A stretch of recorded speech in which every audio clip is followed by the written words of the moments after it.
Okay.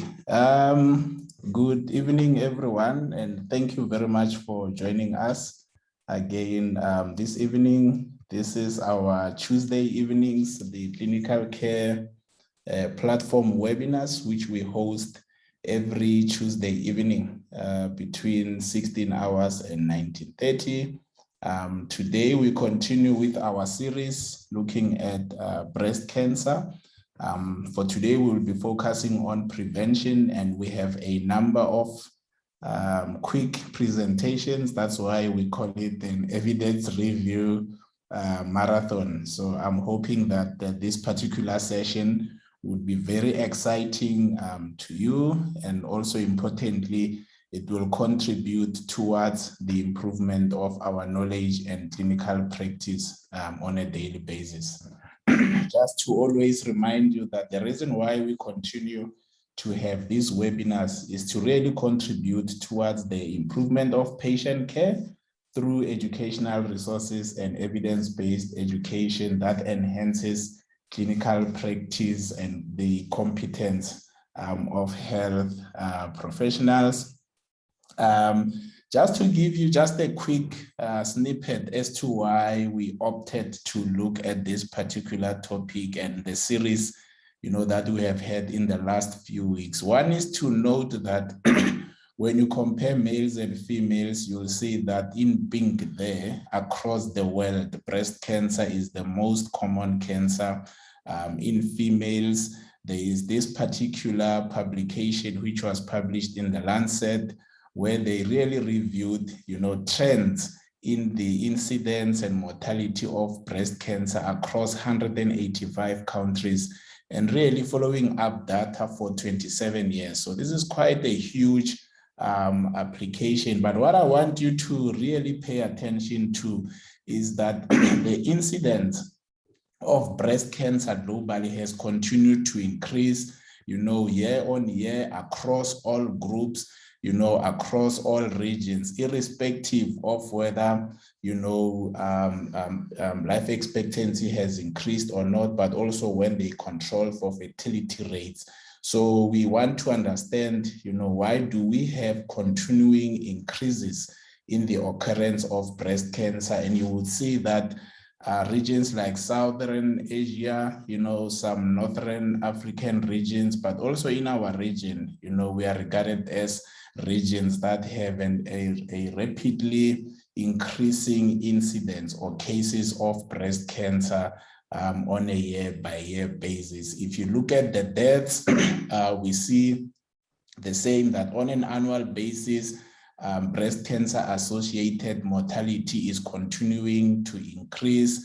And what was also noted is this third bullet, that the sub-Saharan region actually showed a significantly higher mortality rate. If you look at the global rate of increase is around 0.23, you look at the sub-Saharan Africa there by 0.56, 0.53, quite significant increases, in the levels of deaths due to breast cancer. And some countries or regions have done well, like your North America, and Europe, and mainly because of population level screening, early diagnosis, but importantly, by improving the quality and advances in the care for breast cancer. This is a statement by the World Health Organization. They predict that low-income and low-middle-income countries, which South Africa is part of, will make up 70% of increased cancer burden by 2030. So we are really in a troubled, situation. These are some of the risks that have been noted associated with breast cancer, advancing age, being a female, family history, presence of certain genes, which we will talk about today, issues of lifestyle, including delayed or reduced childbirth.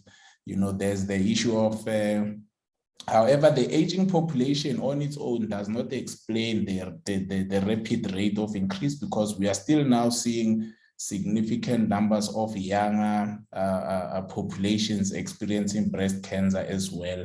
And in terms of access or improving, quality of care, issues around health systems, whether there's access to mammograms. We know issues in the public sector, timeliness of detection, the quality of the service. And there's also issues around the value of self versus clinical examination, which also contributes. But we know in our setting, most of the time, women do present after self-examination and saying that they have felt a lump in their breast.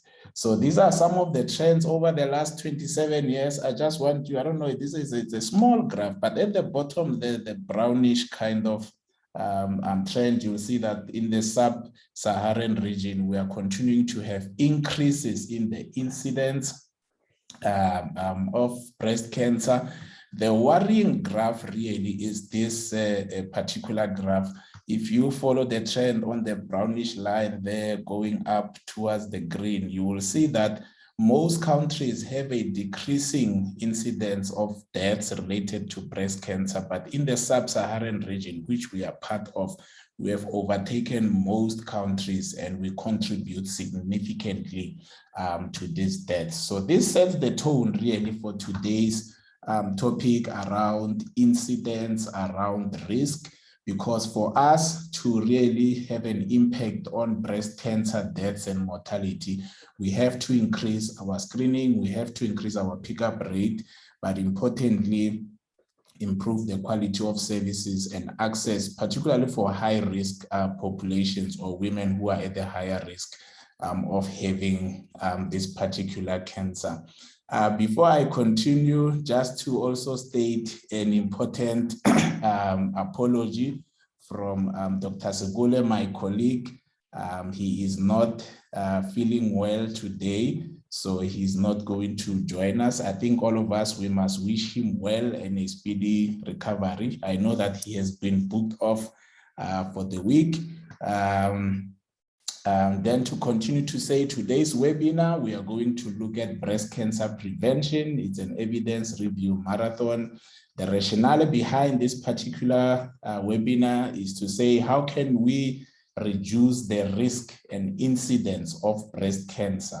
We have a number of presentations which we are going to look at, reviewing risk factors, the role of lifestyle factors in reducing breast cancer, and importantly, some of the prevention interventions that we can put in place. We are going to look at nutrition and dietary advice. So what is the contribution and what is it that we can do? Genetic counseling and testing, medicines to lower breast cancer risk, preventative surgery for women, you know, and which women can we consider this and how do we balance the risk? Does physical exercise reduce breast cancer? So we'll hear from our colleague, a physiotherapist around that. Mammograms, you know, should we do MRIs? What is the value of an ultrasound and mammograms, and maybe issues of access for the majority of our population? And probably close with what is the role of FNA versus biopsy in improving early diagnosis of breast cancer. So I think these are going to be very powerful and interesting topics for us to deal with. Like I said, my colleague, Dr. Segule, is not here. I know Dr. Buitumelo, she was on her way from another conference. I'm hoping that she's ready. She has joined us. She's going to really co-facilitate with myself. She describes herself as a humble, smart, and ambitious young woman who has a steadfast faith in God of impossibilities. She is a medical doctor, a specialist surgeon. She is also the clinical head of the surgical breast clinic at Charlotte Maxeke Academic Hospital in Johannesburg, and also the Rafa Breast Healthcare. And we must congratulate you, Buitumelo, for completing your PhD as well. I have a feeling that very soon the doctor piece there will change into a professor Pakati. Buitumelo, are you there? Are you able to hear me at this point in time? Hi, Dr. Mawela. Thank you very much for the intro. Good afternoon, colleagues. Thank you very much for allowing me this opportunity to co-chair today's webinar with you. I agree with what you've said, that we all know that the breast cancer is actually the leading cause of cancer-related deaths globally. So today's topic, it's mainly focusing on how can we prevent the risk as well as the incidence of breast cancer. Obviously, when you look at the risk factors for breast cancer, we have those that are modifiable as well as the non-modifiable risk factors. So today we'll focus more on what can be done for the modifiable risk factors, what can be done to reduce the risk of developing breast cancer. And you'll also look at the non-modifiable risk factors. What are the strategies that can be done to prevent the development of breast cancer? And also it could be minimizing the risk of developing breast cancer for those who were never diagnosed with breast cancer, or even those who were diagnosed with breast cancer. How do we prevent the risk of them getting cancer either on the contralateral side, or even like the recurrence? So today, without wasting any of the time, we'll get started with the dietitian, who's gonna talk briefly about the role that a balanced healthy diet plays in preventing some of the risk factors for breast cancer. And for that, we've got Ms. Maria van der Merwe. Over to you, ma'am. Thank you. Thank you very much, and thank you for the introduction and the opportunity to join today. There we go. As mentioned, I'm Maria van der Merwe. I'm registered as dietitian and nutritionist in South Africa, and these are the different organizations and institutes that I'm affiliated with, and I will briefly go through the summary of evidence that we have in terms of dietary recommendations for breast cancer prevention. Dr. Mawela and Dr. Boitumelo, just to say, I'm taking the opportunity to throw in other cancers where there is a similar risk, just while we talk on the topic. So where we do have good evidence of association in terms of the studies that have been conducted, epidemiological cohort, etc., we know that primarily overweight and obesity is associated with the adenocarcinoma of the esophagus, as well as cancers of the pancreas, the colorectum, postmenopausal breast cancer, as well as cancers of the endometrium and kidney. Along with overweight and obesity, and directly associated with that, we also have low levels of physical activity with a relation with an increased risk of colon cancer, again, postmenopausal breast cancer, as well as endometrial cancer. So this is just starting to portray the picture that lifestyle interventions, and I think that answers partly Dr. Mawela's question earlier, with younger populations being affected, and I do believe that lifestyle and our nutrition transition towards a more westernized eating pattern, as well as our rapidly increasing risk of overweight and obesity, are contributing factors to that picture of breast cancer increase.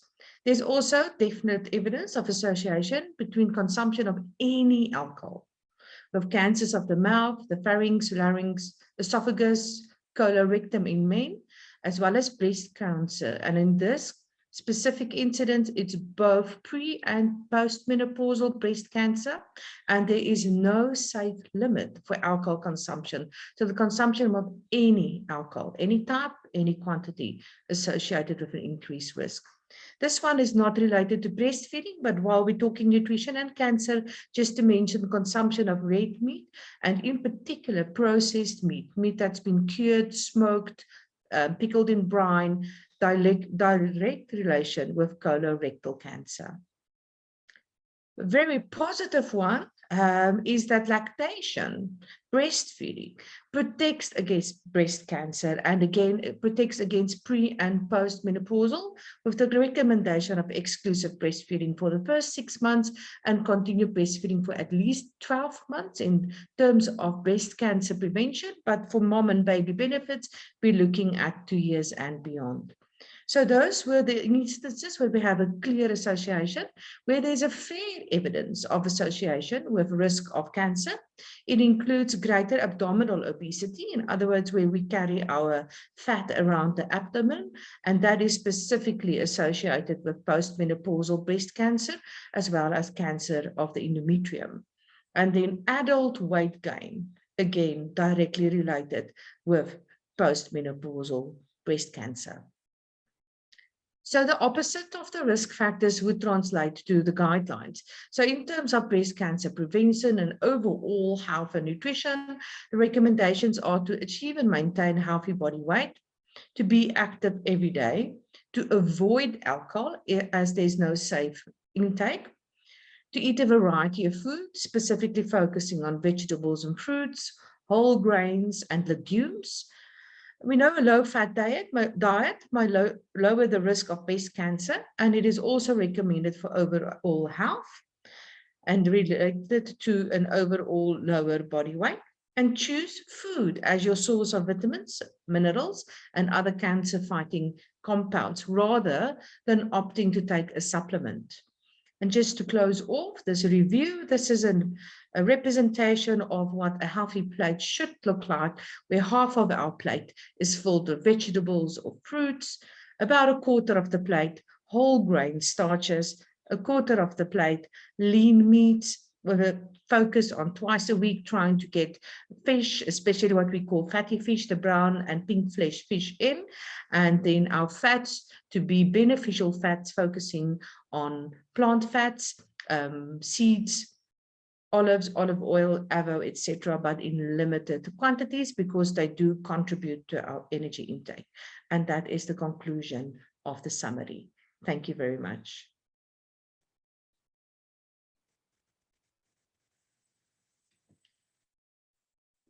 All right.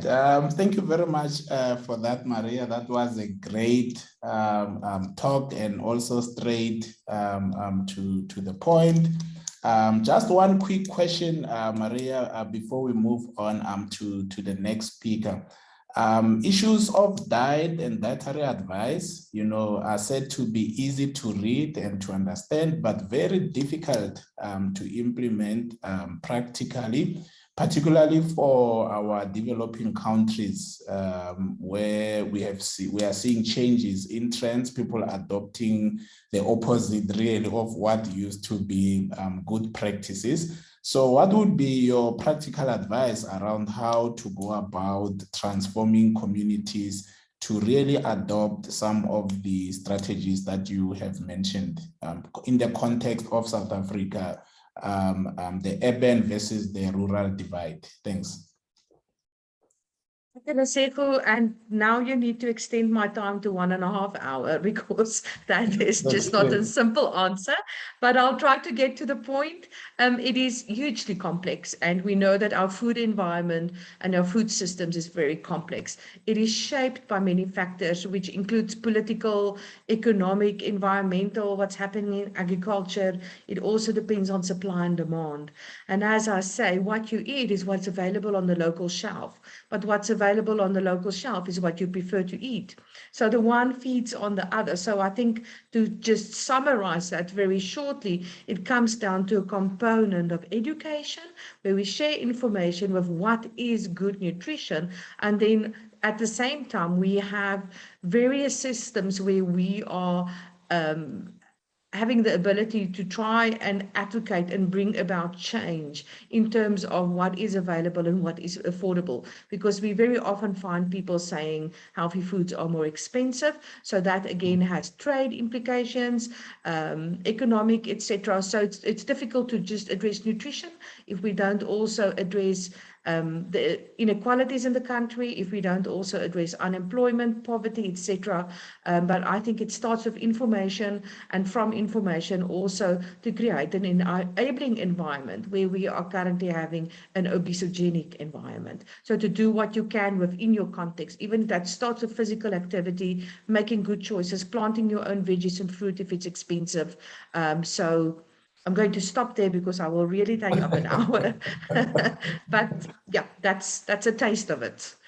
Thank you. Thank you. And then please, there's a question on Banting diet. You'll respond to that particular question later on during the discussions. Yes. So colleagues, yes, we continue with our marathon for today. I'm going to just welcome on board Mrs. Bianca Kazis. She is a geneticist with the National Health Laboratory System. And really, I didn't know that we have geneticists in the country. I think, Ms. Bianca, thank you very much for joining us today and being willing to share with us your knowledge. You are welcome. Thank you.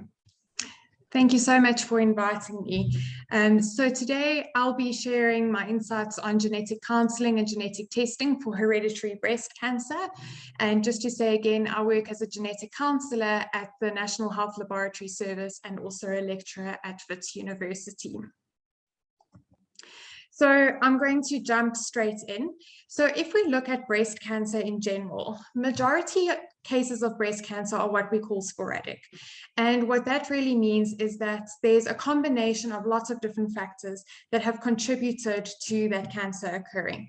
And so what we sort of say is that cancer happened by chance. Okay, so there's no one single factor that caused that breast cancer to happen. It's a lot of different lifestyle factors, environmental factors, and some small predisposing genetic factors that have contributed to that. Okay. Then about in 10% of cases, we say that the breast cancer is hereditary, and that's where sort of we come in. And so when we say hereditary, we're saying that there's a specific gene that has been mutated, and once that gene is mutated, that gene can no longer function. And the result of that gene not functioning the way it's supposed to be is that it predisposes that individual to developing breast and other forms of cancer. So if we look at the pie chart on the right, that basically shows that of those 10% of breast cancers that are hereditary, these are the proportion of different types of genes that are contributing to that percentage. Okay, so what we see on this pie chart is we see lots of different genes that when they are not functioning optimally have been associated with an increased risk of developing breast cancer. Okay, so as soon as you've got a mutation in this gene, you are then predisposed, and depending on which gene is mutated, the risk of developing cancer is different. So just to point out the two main culprits here, BRCA1 and BRCA2 genes, I'm sure a couple of you are familiar with those genes. Those two genes are associated with hereditary breast and ovarian cancer syndrome and account for the majority of hereditary breast cancers that we see. Okay, so also to point out, if those are the only two genes that you've heard of them because they are the most common, but to take note that they are certainly not the only genes that can predispose you to developing breast cancer. As you can see, there are a whole host of other genes, and we'll go into some of them in a few slides' time. Okay, so what are the warning signs? So when you have a patient who's developed breast cancer, what are the kinds of things that you're going to be looking at to try and determine whether you think there's a chance that this could be a hereditary form of breast cancer? So the first thing you want to look at is what is the age of onset? So did this cancer occur earlier than what we would expect for the majority of cancers? And for us, earlier means onset younger than 50 years of age. Bilateral breast cancer, being a primary breast tumor in both breasts, would increase your risk of having a hereditary breast cancer. Having more than one primary cancer, whether that's the same cancer or two different types of cancers. Having a positive family history. So if as soon as we see other family members that are affected with breast cancer or other related types of cancers, such as if we're seeing a mix of breast and ovarian cancer, that would be a risk factor. Male breast cancer is another one, as we know that's not as common as female breast cancer, so that would be a risk factor. And then if your patient is from a founder population, such as the Afrikaner or Ashkenazi Jewish population.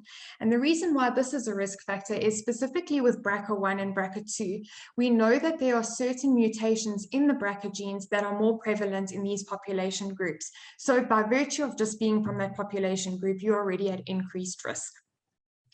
And then something we also look at is triple negative breast tumor histology. That also increases the risk of there being a hereditary cancer syndrome. So as a genetic counselor, these are the kinds of things that we would look at when we see a patient with breast cancer to try and assess whether we think this patient's cancer was more likely to be sporadic or whether there might be an underlying hereditary cancer syndrome in the family. Okay, so as we saw from that pie chart, there are many genes that contribute to hereditary breast cancer. I've just pulled out some of the more common ones. And so what we can see, so what I've put on this table is essentially the lifetime risk of developing breast cancer if you were to have a mutation in one of these genes. So you can see that depending on the gene that's mutated, your lifetime risk of developing breast cancer is a little bit different. And then there are also other cancers that an individual would be at risk of if they were found to have a mutation in one of those genes. So if we quickly go through it, BRCA1 and BRCA2 confers an 87% lifetime risk of developing breast cancer. TP53, which is the gene associated with Li-Fraumeni syndrome, has about an 85% breast cancer risk. P10, 85% breast cancer risk, POLB2, 35%, ATM, 60%, CDH1, 42%, and CHEK2, we don't know the exact increased risk, but we know that the risk is increased compared to population risk. And then what you can see is, like I said, that there are also other cancers associated with these genes when they are mutated. And so what we would do in a session when we're evaluating the family history is we would actually look and see at what other cancers are presenting in the family to try and put together a picture of what gene we think might be the underlying cause here based on the cancers that we're seeing in the family. Now, it's not always as clear as that, and it's not always easy to make a clinical diagnosis of these hereditary cancer syndromes because, as you can see, there's a lot of overlap. Okay, so, you know, a lot of these genes would be associated with a risk for breast cancer, but then also ovarian, prostate, pancreatic. So because of the overlap, it's not so easy to always distinguish from a clinical perspective. And that's where genetic testing becomes really important to help clarify.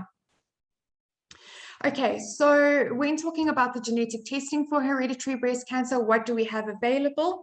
So in both state and private, we can offer founder mutation testing.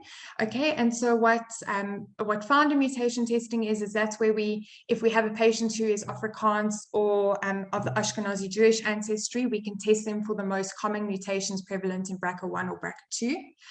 Or we can offer them full BRCA1 and BRCA2 sequencing. And until very recently, especially in our state clinics for our state patients, all we could offer those patients was full sequencing of BRCA1 and BRCA2. And within the last few months now, we are actually able to offer our state patients panel testing as well, which is what we're also offering our private patients. And so what panel testing is that all in one single test, we can test multiple genes at the same time that have been associated with hereditary cancer, which is really great from a diagnostic perspective because it means we can exclude a lot more, you know, and we can test a lot more, and all for the same price that we could test just BRCA1 and BRCA2 for initially. So that's really great. So for our private patients, we are able to offer them more extensive panel testing. And what I mean by that is that we can include, there are more genes and more variety of panels we can offer them. But for our state patients currently, the NHLS of Bloemfontein is offering a 15 gene panel for hereditary breast cancer, which is really great. That's 13 genes more than what we could previously offer them. And it's really changing our scope of practice. And so why would you want to confirm a hereditary cancer syndrome in a patient? And why would you want to offer that patient genetic testing? So firstly, 12% of breast cancer patients have a germline genetic mutation. Okay, so it definitely warrants further investigation from a genetic perspective. Okay, then secondly, of the patients who have been found, who test positive for a mutation in one of these genes, there are specific management recommendations based on the gene that is mutated that would exist for 88% of breast cancer patients with positive results. That means 88% of patients who test positive, there are actual management guidelines and things we need to put in place for them based on their genetic test results, which will really change, the management and screening. So just as an example, if you find a BRCA mutation in a patient, what you would do is you would offer screening from the age of 25 years, which is much younger, than general screening guidelines would recommend. And that would be via MRI or mammogram. But what you can also offer them is prophylactic risk-reducing surgery, such as bilateral mastectomy, which can reduce their risk of developing breast cancer by 90%. You can also offer them prophylactic salpingo-oophorectomy, which would reduce the ovarian cancer risk by 90%, but can also reduce the risk of breast cancer by 50% if done premenopausally. Breast cancer patients who have a positive genetic result can also be eligible for targeted therapies and clinical treatment trials. So something that some of you might be familiar with is PARP inhibitors that we can now offer our BRCA positive patients. So that's another positive. And then lastly, if we're thinking about hereditary cancer syndromes, it doesn't just have implications for your patients. There are implications for the family members as well. So there are other family members who can be at risk. So once we identify a mutation in the proband, we can then offer testing to other family members who are at risk to see if they carry the same mutation, and we would then be aware of their cancer risks, and we can put the appropriate screening in place and offer them prophylactic surgeries as well. So just to say that when somebody has a mutation, they have a 50% chance of passing down that mutation in every pregnancy. Okay, so it really does become important to inform other family members of their risks. And so where does genetic counselling come into play? So what do I do as a genetic counsellor? So we would form part of your healthcare team. And what we do is we provide risk assessment, education, and support to individuals and families. We would help to choose the appropriate genetic tests, interpret and explain those test results. We help facilitate informed decision-making regarding testing and management decisions. And we provide psychosocial support and service patient advocates. So specifically our team at the NHLS, we consult in both state and private. So we offer clinics in the major tertiary hospitals and then also at the Donald Gordon for private patients.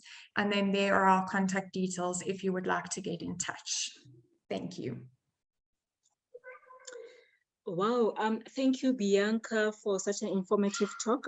Thank you very much for highlighting, or rather for informing us as to what your role is in the management of breast cancer and highlighting the importance of why we ought to identify those patients at risk for hereditary breast cancer, when to refer them, and also for highlighting why is it important to do those genetic testing, the kind of information that we get from just doing the genetic testing. Thank you very much. So thank you for sharing your details. One of our colleagues did request them. The other question from the chat room, there's a question: would you recommend genetic counseling for someone, a child of someone who died of ovarian cancer when they were younger than 50, as well as the history of first-degree breast cancer? Okay, so we would definitely want to see that family. What would be very helpful is, we'd need to get a full family history. Was it just one individual in the family or the other members? Because that's going to impact on our risk assessment of, whether we think this could have been sporadic or hereditary. The one thing to say is for most of these cancer syndromes, we would not offer genetic testing to individuals under the age of 18 years. And the reason for that is because most of these cancers, we worry about onset in adulthood, not so much under 18. And we'd want to make sure that that child is old enough to understand the implications of receiving these kinds of results and would actually want to be tested. So you'd be surprised. There are many individuals who don't want to be tested and don't want to know about their risks. So certainly seeing the family would be important. But in terms of offering counseling and testing to that child, that might not be relevant now, but might become relevant later. Awesome, and thank you very much. So just a question, after you've done the genetic counseling and you've tested, how long does it take for the results to be available? Okay, so that will depend on whether we're being tested in state or private. So I'll answer separately for both. So in our state system, where we're running our tests through the NHLS Bloemfontein, on average, it takes about 2 to 3 months to get results back. We are starting to see, though, that we are getting results back quicker. So I think there was a bit, while they were setting up this panel testing, it was taking them a bit longer because it was a new test. But I would say on average 2 months for our state patients to get results. Private patients, we can get results in about 3 weeks. Awesome. Thank you very much. Colleagues, if you still have any questions for Bianca, please feel free to write them in the chat. We'll now move on to the next speaker, Dr. Machete. She will be talking about the medicines that are available to lower the risk of breast cancer. This is obviously for those who are at high risk for breast cancer, e.g. those who are the carriers of the BRCA gene mutation. Dr. Machete is a specialist surgeon based at Rob Ferreira. Over to you, Doc. Hello, everyone. Let me just share my screen. Can we all see my screen? Yes. Okay. So my task is to discuss the medicines that are used in the prevention of breast cancer, or otherwise known as chemoprevention for breast cancer. So by definition, chemoprevention means the use of any natural or biological agents to prevent the initiation or the progression of cancer. So this can, like Dr. Buitumed has already said, this can either be done in the primary setting, meaning that this is when the drug or agent is given to healthy individuals who are deemed to be at risk to prevent them from developing cancer. Or it can be secondary, that's when it's given to patients who already have a pre-malignant lesion, but when you want to prevent it from progressing into an invasive cancer.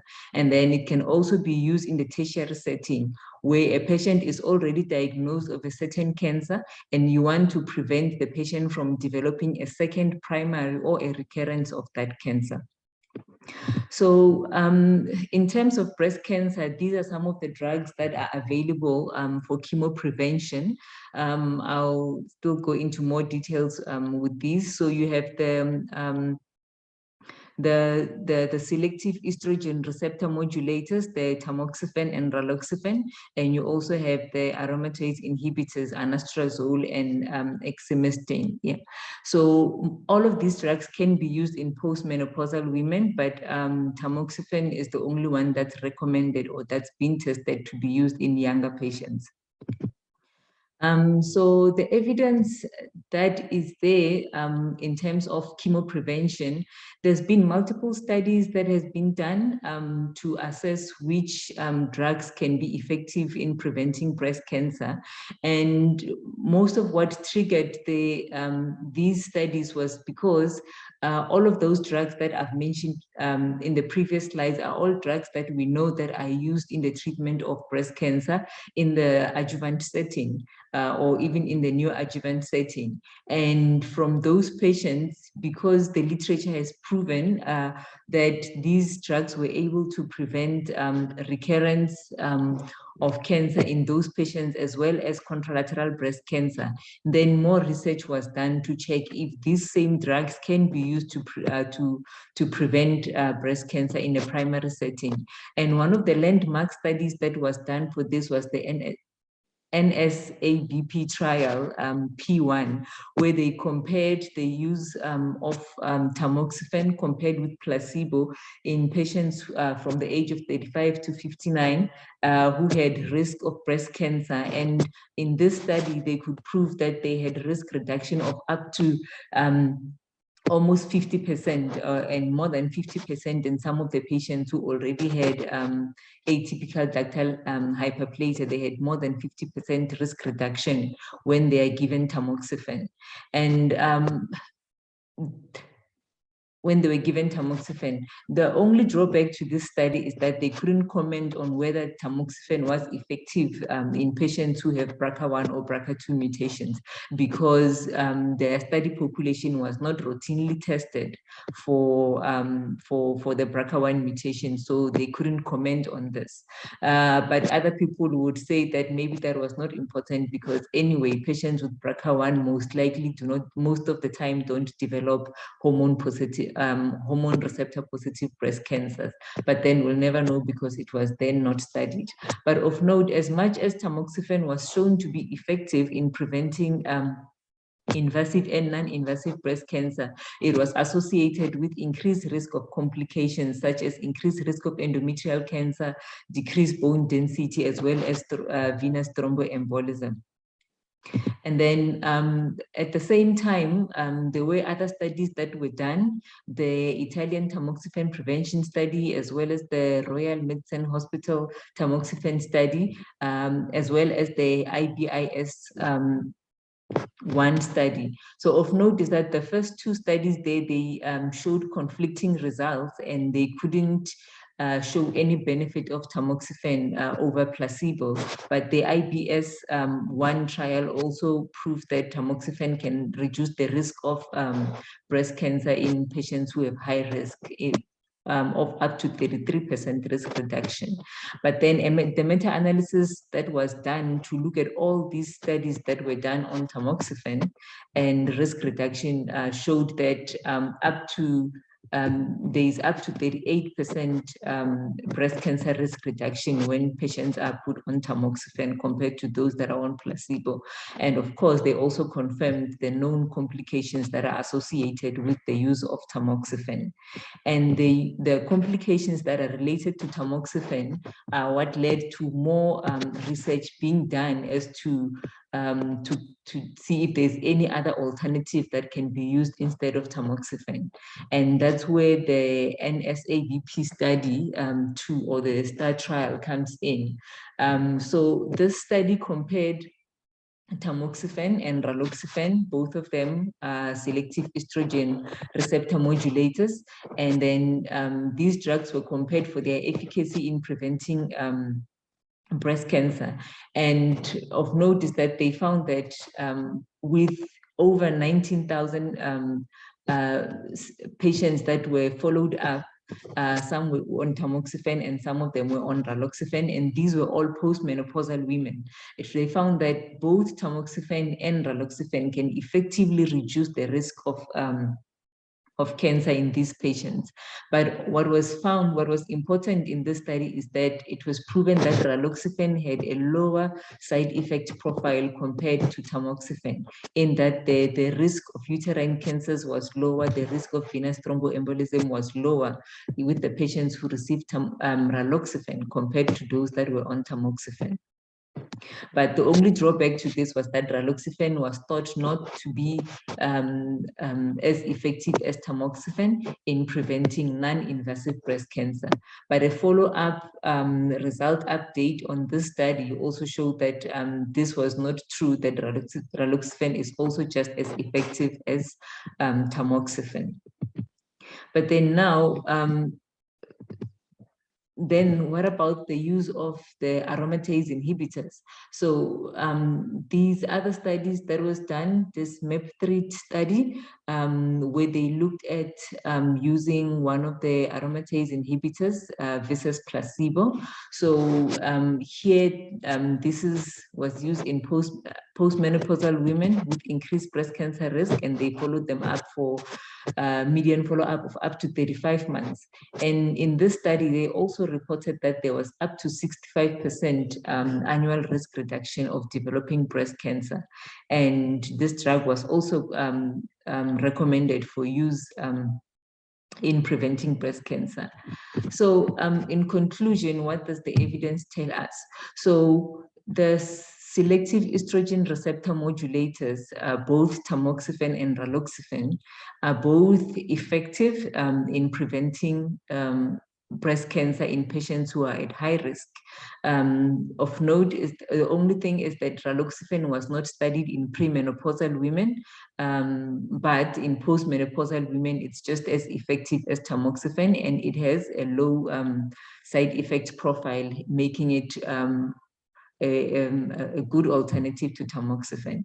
And the aromatase inhibitor, although it is effective in preventing breast cancer, it's still not FDA approved for this use. But however, the NCCN guidelines do recommend that we can use these aromatase inhibitors as well for the prevention of breast cancer. Thank you.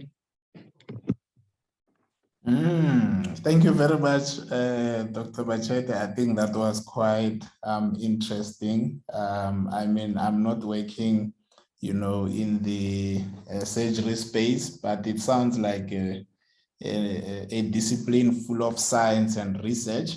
The only question really I want to pose to you is to say, what is the South African experience? You know, do we have some guidelines? Do we have some clinical practice case studies? What is our experience in the country around the use of these medicines, particularly for the prevention piece? Thanks. Okay, thanks for the question. So the issue with the South African perspective is that for you to even consider using these drugs or consider chemo prevention is that you must have screened your patient. You must have assessed your patient for risk. And that's where our challenge is, because we are not doing any genetic testing. We are not doing any risk assessments for most of our patients, as our patients simply present when they already have the cancer. So I think that that's where the challenge is, because these drugs are available. Tamoxifen is quite available in most centers. So I think that's where the problem is. We just have to screen the patients and counsel the patient, and then that's when we can start considering chemo prevention in these patients. But we can't get there because we're still stuck at screening. Yeah, I'm hoping during the open questions discussion, we will bring back, you know, Bianca, yourself, and the other clinicians to really look at the issue of risk assessment and the counseling and the access to this genetic test, because I think in the public sector, most clinicians are not fully aware of this particular important, I would call them gatekeeping processes, which if they are not done, some of these interventions do not become accessible. So thank you very much for that presentation. That was a very concise and thorough presentation. I'm now going to introduce our next speaker, who is a specialist surgeon, Dr. Neo Mabi, who is also with the Charlotte Maxeke Academic Hospital in Johannesburg. She's going to take us through preventative surgery for women with a very high risk of breast cancer. Dr. Neo, are you there? Yes, I am. Good evening, everybody. Thank you, Dr. Mawela, for this great opportunity, and thank you for the speakers that have already spoken before me. Very informative and very encouraging information indeed. Thank you. You may share your slides. Thank you.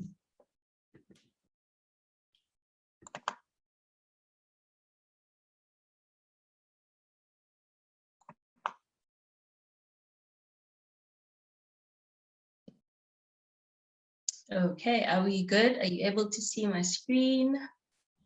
Yes, you may put your slides on full mode or PowerPoint full mode.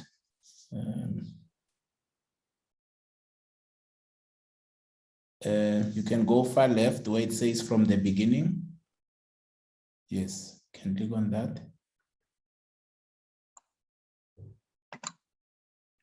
Okay. Yes, thank you.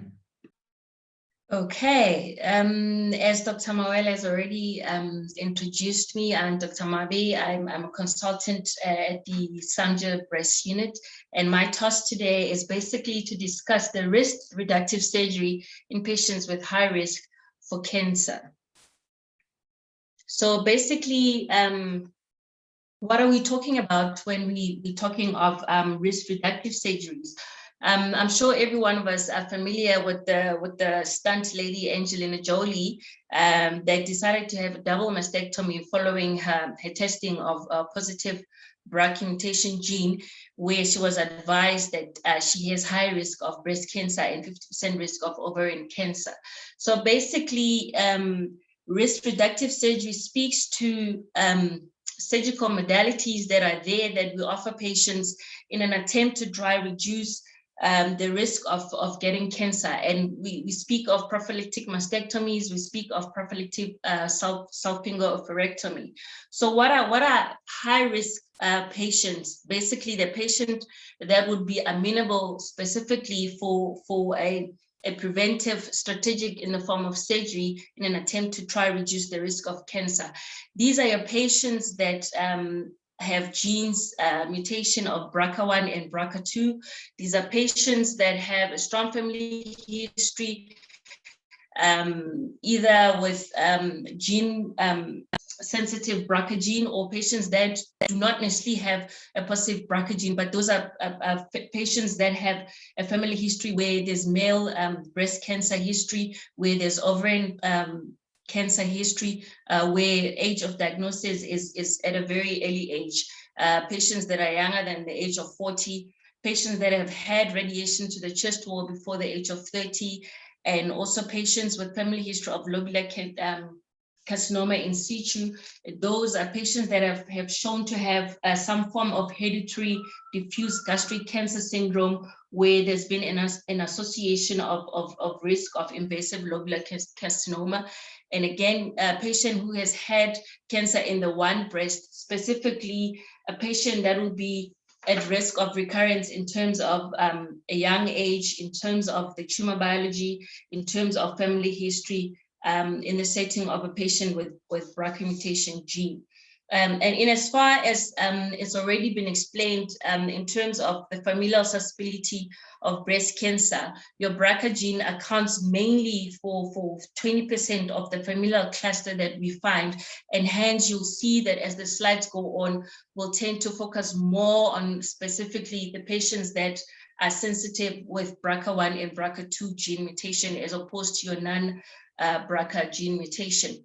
And as far as statistics in South Africa is concerned, because I know some will ask, is everybody amenable for risk reductive surgery?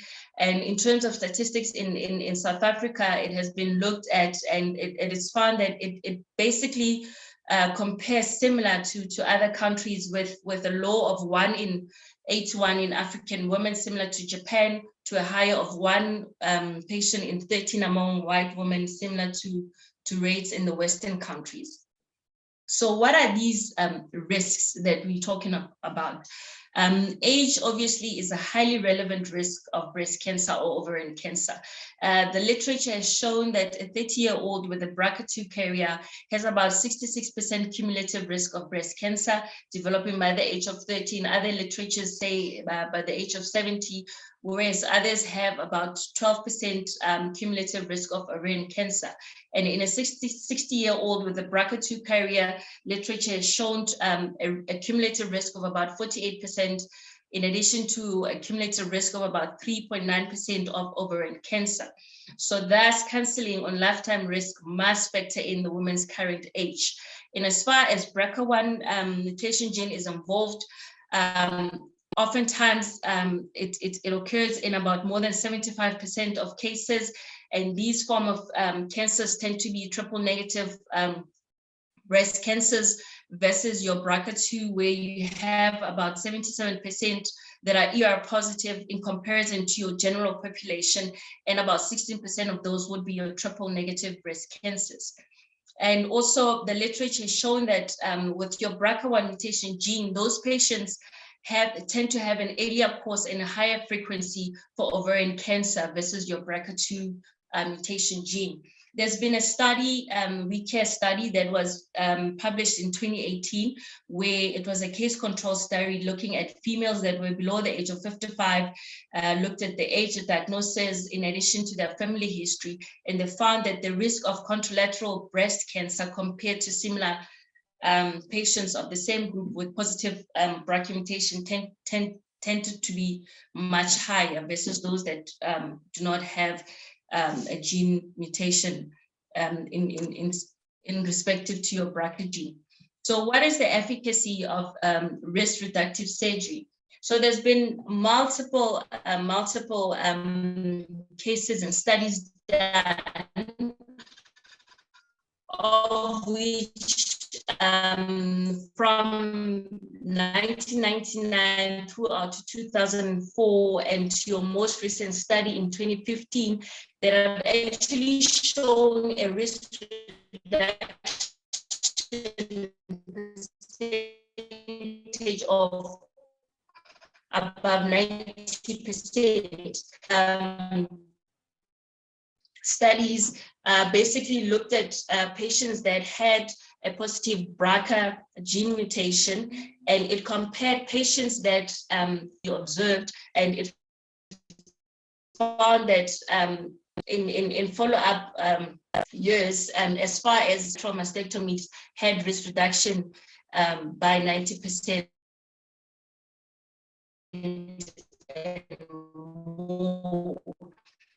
And also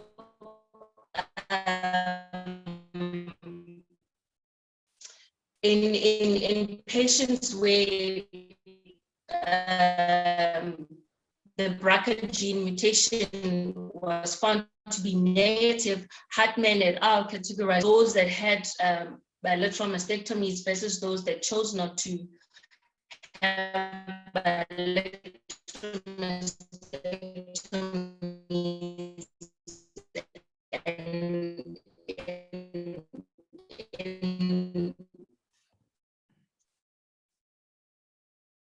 After the median follow-up of about 14 years, if a higher number, if you think of it in terms of offering a risk reductive mastectomy.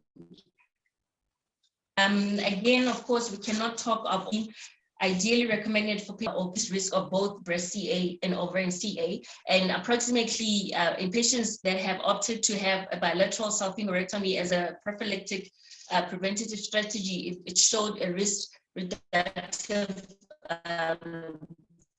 percentage of around 50% in contracting breast cancer. So in conclusion, active surgery, yes. So in as far as recommendations are involved, stratified based on risk factors and carefully selected in as much as the data would say that there is benefit. At the same time, risk reductive surgery is not for all patients. I think I would leave it at that. And if there's any more questions, we'll take it further from there. Thank you. Thank you very much, Dr. Mabe, for a great talk that you've just made. Yeah, there are a few questions in the group. I think you've answered the first one. They wanted to know about the effectiveness, the efficacy of the risk reductive surgery. You've addressed that quite well. The second question, let me open up the chat. What is the risk of developing breast cancer if you have dense breast tissue and breast cysts, age 50 years? I'm not quite sure of the age, but in patients with dense tissue breast, the risk is actually quite high. Those are some of the patients that the recommendation is that they get followed up efficiently. So, but I wouldn't really say that would be a patient that would be somebody that you would offer risk reductive surgery, unless in addition to the desperance, there's other accompanying factors like your gene mutation involvement or a higher family risk factor. I agree. Thank you for that. There's also a comment. They say, informative and encouraging lessons.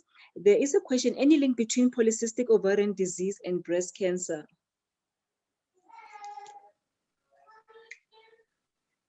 I'm not really sure of the exact risk between polycystic ovarian disease and breast cancer. I don't know if there is a gynecologist amongst us. Maybe they might give us a clue with regards to that. But I'm not aware of overwhelming evidence between the risk of somebody with polycystic ovarian CA and breast cancer, only just with the BRCA mutation genes. Yeah, no, correct. Thank you very much, Doc. We will move on to the next speaker, Dr. Minyatswe, who is the radiologist based in Mafikeng. He will talk about mammogram versus MRI versus ultrasound imaging. Dr. Minyatswe, over to you. Thank you. Thank you again. I'm Dr. Mabi. If you can stop sharing so that Dr. Ignatius can, thank you. Yes.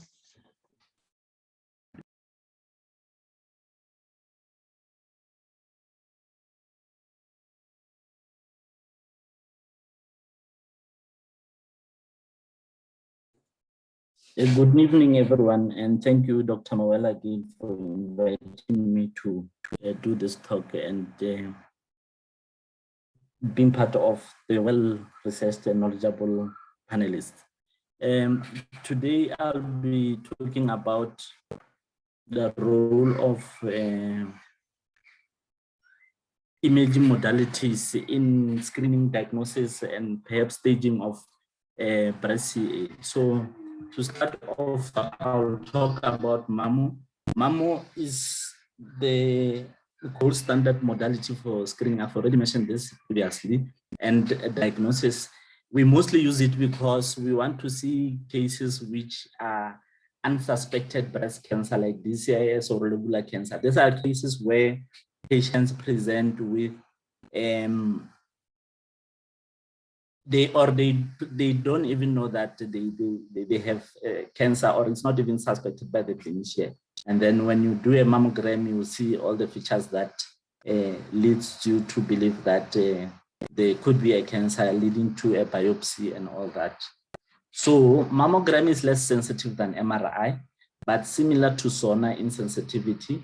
And I will further discuss this later. And there are a couple of other modalities coupled with a mammogram, which are done through mammogram, like ductogram. That is for things like your papillomas. This computer-aided detection. Computer-aided detection is something very important, which can also be used in a rural setting because it guides the clinician or the reader to areas which are suspicious of cancer. So once you have that software, then you can easily be aided to detect suspicious area. And then there's tomosynthesis. Tomosynthesis is more like a 3D reconstruction of the breast, but the risk here is that it has a little bit higher dose to the conventional mammogram. And there's contrast enhancement. Contrast enhancement, like you normally do for CT scan or MRI, you'd give contrast and then take mammogram images in two planes and see if there are areas which are enhancing. This will increase the pickup rate for areas that you are not, you could not previously see with the conventional mammogram. And mammogram can also assist with stereotactic biopsy or in vacuum assisted, followed by specimen mammogram. So once you've done this biopsy, then you can take the specimen and do the mammogram on the specimen to see if the area that you are biopsying, is like if it's calcifications or any suspicious area that you would have biopsies, placement of hook wire and markers for placement so that they could guide surgery or biopsy. The limitation for mammogram comes with dense breast.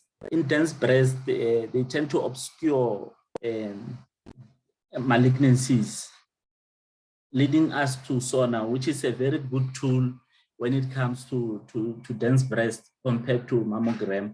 And whereas sensitivity for mammogram and sonar is similar in fatty breast, but when it comes to dense breast, sonar is superior. And sonar also aids in biopsy and marking of axillary lymph nodes using radioactive iodine. These are the patients who would have done a cytology and then of the lymph node.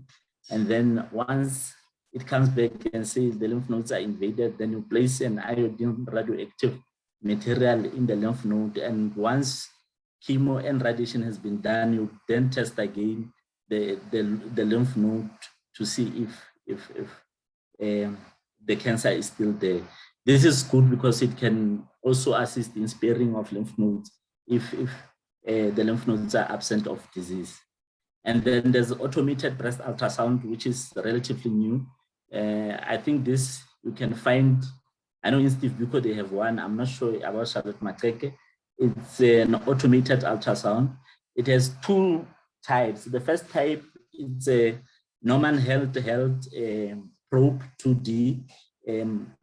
The good thing about it, it does not need you to be well trained in sauna. You just scan the breast. After scanning the breast, it then creates a 2D image for the reader. And then the large format transducer, it's a 3D. This one, it's like sort of a CT scan or an MRI of the breast, but using ultrasound. You put the breast in the sauna and then it scans. After it scans, then it reformats, and you can create 3D images of the breast and send it to another reader. So the advantages of sauna, you all know, it's readily available, it's non-ionizing, but the limitation is user-dependent, as we all know, except for this automated breast ultrasound, because it takes about 1,000 images to reconstruct a single breast. So for whatever reader would be reading, there would be sufficient images. So going next to MRI. MRI is used in screening, diagnosis, and staging. Superior to mammography when assessing patients with breast. It's even more superior to sauna, but it's used as an adjunct tool to both sauna and mammograph screening. The sensitivity of MRI is over 90%, but the specificity is lower. Some range between 72 and 79%. The reason being that most of, hold on.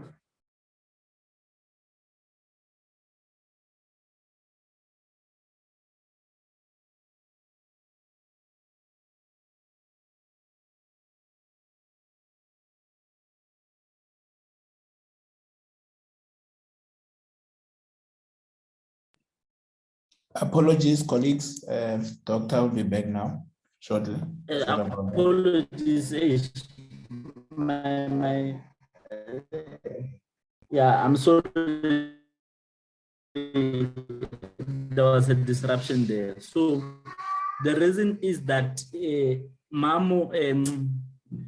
MRI tend to pick up even smaller lesions below 1 centimeter. So some of these lesions, when it and then that is why it's less specific.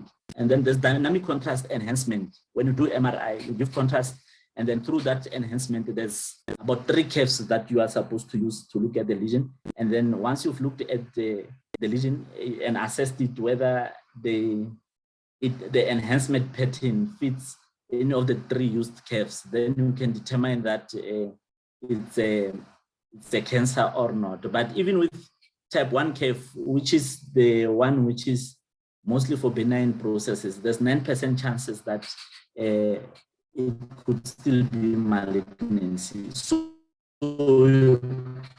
dynamic contrast enhancement MRI in breast is the key imaging frequencies that we use, and then followed by T2 and DW and ADC maps. DW is diffusion weighted imaging. It looks at how oxygen molecules are diffusing in any structure. So the idea is that they diffuse less in cancerous processes. So that is what is called restricted diffusion. So it also, you read it in conjunction with ADC. And there's a new assessment of also MR spectroscopy. In MR spectroscopy, what they also look at metabolites, choline.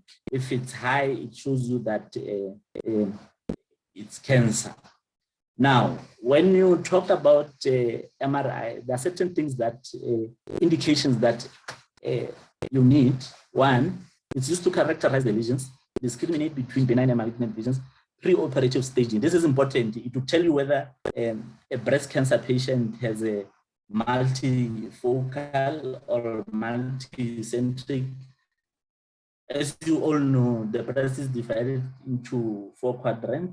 If there are 2 lesions in one quadrant, that's what we call multifocal.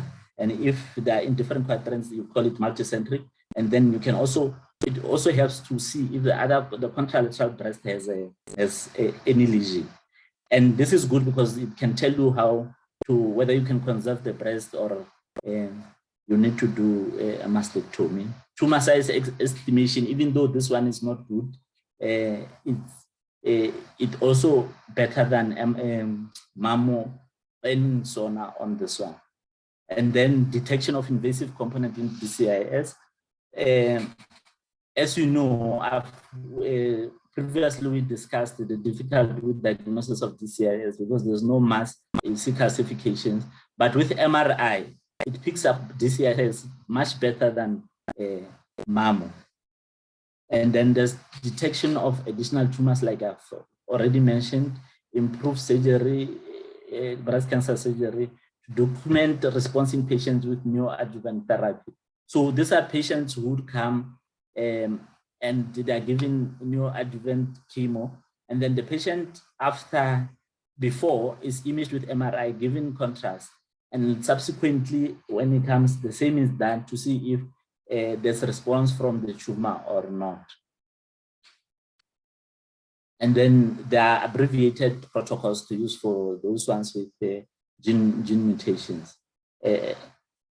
Now, these are accepted indications that I've included here from the American Cancer Society. It's BRCA1. These are, you screen patients with BRCA1 and 2, even if they don't have any primary, and their relatives, but they must be untested, and life risk of about 20 to 25%. So the list is extensive, as you can see. It also includes what Bianca was talking about, Lief-Romain syndrome, the P53 mutations, all those ones, and the Codin and Banyan syndromes, which are hematomas diseases. It includes them, and then also lesions that you see on one view on mammo and you don't see it on SONA, or nipple discharge, things like that, bloody discharge, things like that. Thank you. I think the presentation, especially the last slide, will be available to everyone to see and be shared with everyone. Thank you. Thank you very much, Doc. Dr. Miyazo, you have shared very valuable information. Before we let you off, there's just a few things I would like you to respond on. I was very interested on the automated breast ultrasound, because I've been asking myself, ultrasound is a very useful skill. I know that most general practitioners and doctors in district hospitals have some level of skill for ultrasound, but it seems like the technology itself has been improved. Now I want to understand, this ultrasound you have referred to, is it something that is meant for very specialized centers in your first level hospitals, or can this be used by district hospitals? You know, and also someone asked a similar question to say, why mammogram and not necessarily ultrasound as a preferred screening method? Can you clarify that? Thanks. Okay, on the first question, I think automated breast ultrasound, it's a very good tool because it requires less skills than your normal handheld probe ultrasound. So the issue here is, even if you do it at the district level, you still have to send the images to a radiologist look at the images, but it's something that is practical for everyone to do. Yes, And Doc, like please stop sharing. most Please of the stop doctors sharing. are very confident with ultrasound SCT. So with ABAS, yes, that would improve your network. With yeah, my network is a problem. With ABAS, I don't know if it's possible to have it in district hospitals, because it's not your simple ultrasound. It costs quite a lot, in the millions. So yeah. What was the second question again, doctor? No, it's okay. Oh, I think why ultrasound? Why mammo and not ultrasound? Yes. And also, maybe in addition to that, is there an age restriction as to when the ultrasound can be done? We know with mammo generally, most guidelines prefer older women over 40 years of age. But with the ultrasound, do we have any limitations, and why not? No, we don't have limitations with ultrasound to do ultrasound. At any age, you can come and do ultrasound for screening. But the reason why we prefer mammo to ultrasound, like I said, DCIS, calcifications are not good, well resolved by these things in the breast by ultrasound. So you'll miss a lot of cancers if you only use ultrasound for your screening, because like DCIS, you will see its calcifications along the duct, and it has a certain pattern. So when you do ultrasound, you may not see, most of the time you don't see those things. All right. No, I think you were spot on that particular question. So yeah, thank you very much, Doc. Colleagues, we are continuing with our marathon. Last two really talks. I'm going to introduce Dr. Brenda Nomukongwe. She is a specialist pathologist, and she's going to take us through what I believe is a very important topic, looking at early diagnosis, particularly zooming in as to whether an FNA is adequate, or do we need to be doing biopsies all the time. Dr. Brenda, thank you very much.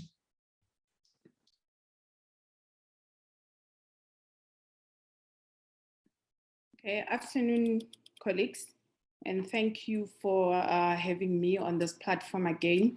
Such an interesting platform, and thank you to the colleagues that have already presented. I think we are almost at a point where we're doing justice to the topic. Is my screen sharing, Dr. Mawena? Yes, thank you. It's quite clear. Thank you. So I think we're going to look at FNA today.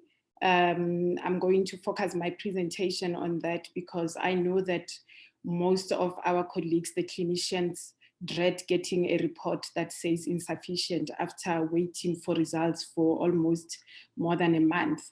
So if we look at the three types of breast biopsies, we've got our fine needle aspiration, core needle biopsy, as well as open surgical biopsies. And today we're going to be focusing on the first one, which is fine needle aspiration. Now, if we look at the advantages of fine needle aspiration, obviously your material there is cells versus tissue when you get a biopsy. And I mean, most pathologists will prefer to see a core needle biopsy, obviously, because the structure is preserved. But if we look at the cost, your FNA has got minimal cost. We don't need anesthesia. The equipments that you're using there are very minimal. The sampling error is possible, and I'll talk about that. Complications, very rare. You will never get scarring if it's done very well. And then the nice thing is that currently we are also able to do ancillary testing on fine needle aspirations. And if we look at currently in South Africa, according to the regulations of practice, the following people are able to perform fine needle aspiration biopsies: clinicians, pathologists, cytotechnologists, as well as registered professional nurses. And the best results, of course, are obtained when the aspirator is the same person who examines the smear. So looking at that and looking at the wide variety of personnel that can actually perform the fine needle aspiration, one may ask, why are we not performing it? Why is it not being advocated for if it's such a cheap, quick test? Now I'm going to focus my presentation on the International Academy of Cytology, which has developed a very nice system in reporting breast cancer on cytology. And this is the Yokohama system for reporting breast fine needle aspiration biopsy. And we're going to look at why this system and how does it make our life easier in terms of interpreting the FNA biopsies. Now, if you look at the system, when they developed this system, they were trying to establish best practice guidelines covering the indication for performing fine needle aspirations of the breast. And they also looked at the techniques of the breast fine needle aspiration, as well as preparing the smears. The second thing they looked at was to develop a checklist of the key cytologic findings that will assist whoever who is interpreting the smear to actually come up with a diagnostic process for specific breast lesions, and therefore improving the overall interpretations of breast smears. They also wanted to develop a standardized uniform reporting system with a well-defined category terminology that will be reproducible internationally, and also while doing that, suggest a report format. They reviewed the current diagnostic and prognostic auxiliary test and provided recommendation for their use. And of importance, if we use the system correctly, then we can establish a starting point and looking at the risk of malignancy for each category. And we can therefore directly link each of this category with a clinical management, which is very important right now, that you want to have a diagnosis, but this diagnosis must be immediately linked with clinical management. So we don't just want to give a diagnosis that you're unable to do anything with. So they came up with a system where we can link a category with a risk of malignancy, and this is then directly linked to clinical management algorithms. And we therefore also have to recognize the availability of local medical infrastructure. So we're not just going to be saying, this is what the Americans are using, this is what the Europeans are using. We also need to link this with our local medical infrastructure, look at what we have. Now, obviously, while we're doing this, not overlooking the pitfalls for fine needle aspiration. And I think lobular carcinoma is a big challenge when it comes to fine needle aspiration. We know that the lesions can be very small, it can be multifocal, multicentric, and on examination on cytology as well, the cells are usually very bland. So it's usually a diagnostic challenge if performed in an unexperienced setting. Another pitfall here would be where we have presence of necrosis, especially if it's fat necrosis, which can be mistaken for a neoplastic kind of a necrosis. Now, what they also did was that they looked at the pre-analytic challenges. What are the challenges when it comes to performing fine needle aspiration, and why are so many people not keen in performing fine needle aspirations? So they looked at 3 pre-analytical problems. And the first one was the actual performance of the biopsy. What are the challenges in performing fine needle aspiration biopsies?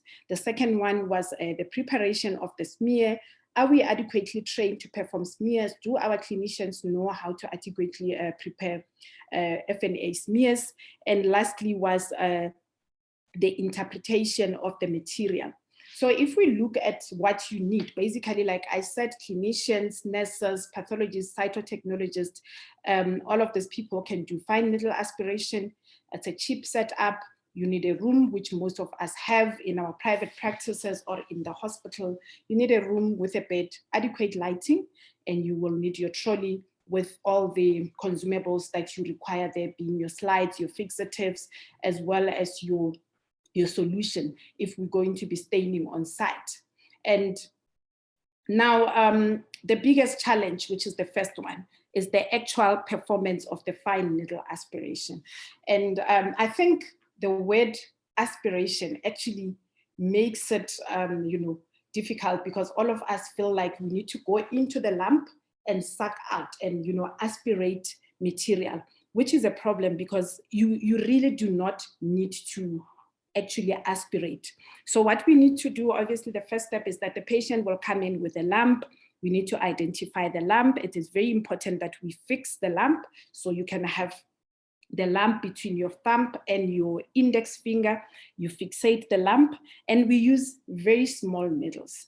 In the practice, I prefer the black needles. Those are the needles that we use to draw blood. So the black needle or the green needle. And if you go in initially and you don't get material, go for a smaller needle. Don't go for a bigger needle, because we always feel that if I go in and I don't get anything, the second pass you want to do it with a bigger needle. Go for a smaller sized needle.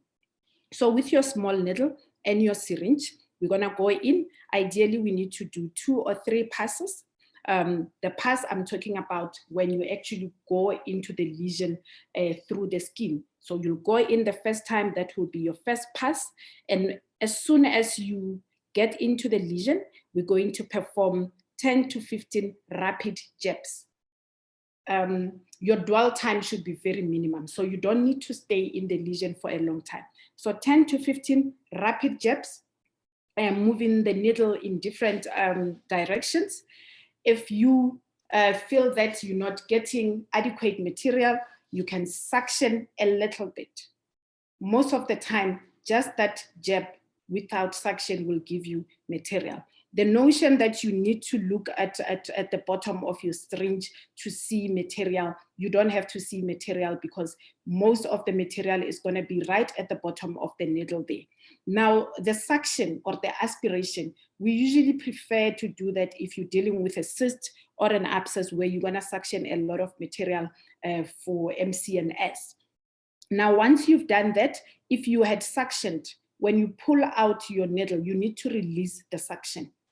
And the next thing that we are going to do, which is the second thing that they were concerned about in the pre-analytic phase, was the actual preparation of the smear. I've seen different types of smearing, and I think it is always easier for clinicians to sort of squid the material onto a slide where, it's just unevenly sprayed onto the slide.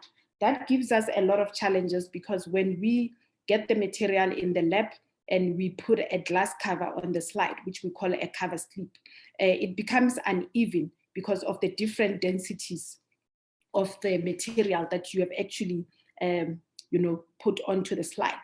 So the correct technique is that you will push the material onto the slide, and then you take your second slide, you put it across onto the sample, and then you sort of smear that material onto the slide. So you'll see from A there, where you put the material onto the slide. B, you put the second slide on top. And on C, you sort of move the other slide across to prepare an even material. So you end up with 2 slides that are both having material. Now, the 2 slides that you have, one we call a dry slide, and the other one is going to be a fixed slide.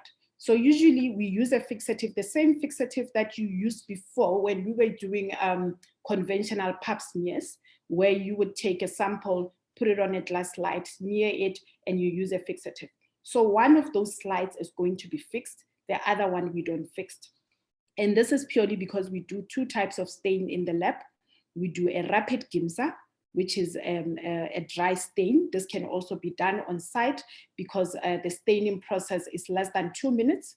You can stain it, and immediately I examine it under the microscope. This is our dry stain. And then the fixed one is going to be prepared in the lab, and we do a pap stain on that one. Now, the third one, it's the evaluation of the smear. Now, like I said, the biggest challenge here is that clinicians often get a report that says inadequate results. And this is a problem that has we've seen over the years. And it's not a problem that is only in our country. It is a problem that everybody is facing. And you will see that in developed countries, they have sort of moved away from fine needle aspirations to core needle biopsies because of this big problem of insufficient samples. Now, in this Yokohama system, they coupled this technique with what we call ROSE. ROSE is rapid on-site evaluation of the smear. So obviously, this ideally needs to be done by a cytopathologist or a well-skilled medical staff. And when I talk about a well-skilled medical staff, any of the people that I've mentioned can be trained to actually rapidly assess a smear and say it's adequate or not adequate.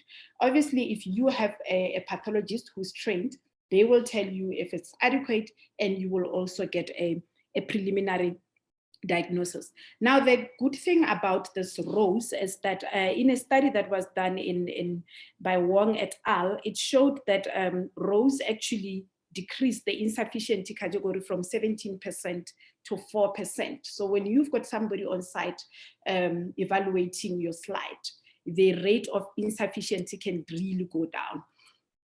And if we look at this, the diagnostic category that they put up, where they looked at these 5 categories. So this is what Yokohama is suggesting, that when you do a fine needle aspiration, this is what you should get in a report. So it's either insufficient material, it can be benign, it can be atypical, it's suspicious for malignancy, or it's malignant. Now, if we couple ROSE with the performance of fine needle aspiration, that insufficient category, we reduce it to actually 17%, to 4%, sorry. And what they did is that when they looked at the risk of malignancy, when we couple FNA aspiration with ROSE, what we saw that the risk of malignancy in insufficient material decreased to 2.6%. The risk of malignancy in benign category reduced from 4.7 to 1.7%. The atypical ones dropped from 51 to 15%, and our malignant category actually went up to 99.5%. So you would see immediately that if you have somebody to actually assess or evaluate the slides on site, you're actually looking at a really good outcome. So ROSE really acted as a triage, and it was able to select the cases that were atypical, suspicious for malignancy, and malignancy, and therefore reducing the overall number of core needle biopsies that were required. Because then if you can reduce that, you're looking at only the patients that are in the suspicious for malignancy, and the malignant category only being the patient that are going for core needle biopsy. And why do we need this? We know that in the state, I mean, our system, our pathology system is actually swamped with samples for core needle biopsies, which makes our turnaround time really horrible. So if we were able to perform fine needle aspiration in our settings in the district hospitals, we will only be performing core needle biopsies on patients in the malignant category. And the nice thing is that we can also do cell blocks in the malignant cases, wherein we can also do your prognostic markers, your estrogen and progesterone. And I just want to share 2 cases that I've done in the practice. So obviously I run an FNA practice, it's a private practice, and I do ROSE. So immediately as the patient walk out of the practice, they walk out with a result. So this would be a 25-year-old female patient who comes in with a painful breast lump for 6 months. This patient had a possible family history of breast cancer, so she was really concerned.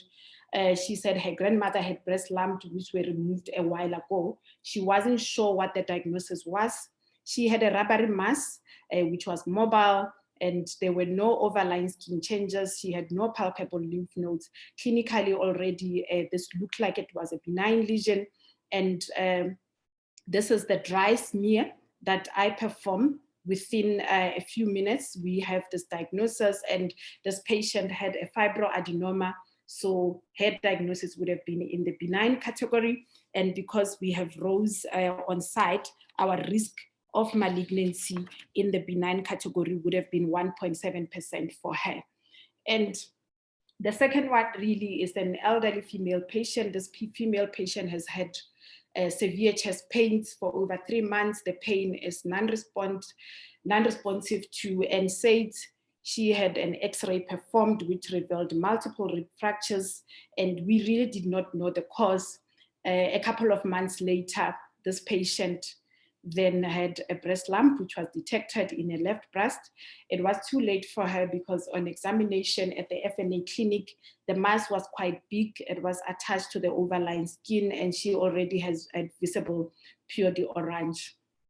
And on FNA, B would have been the dry smear, which was done on site, which already shows a pattern that would have been on the category of malignancy. And the A is the PEP. The PEP stains are much better than the dry stains. They take a little bit longer.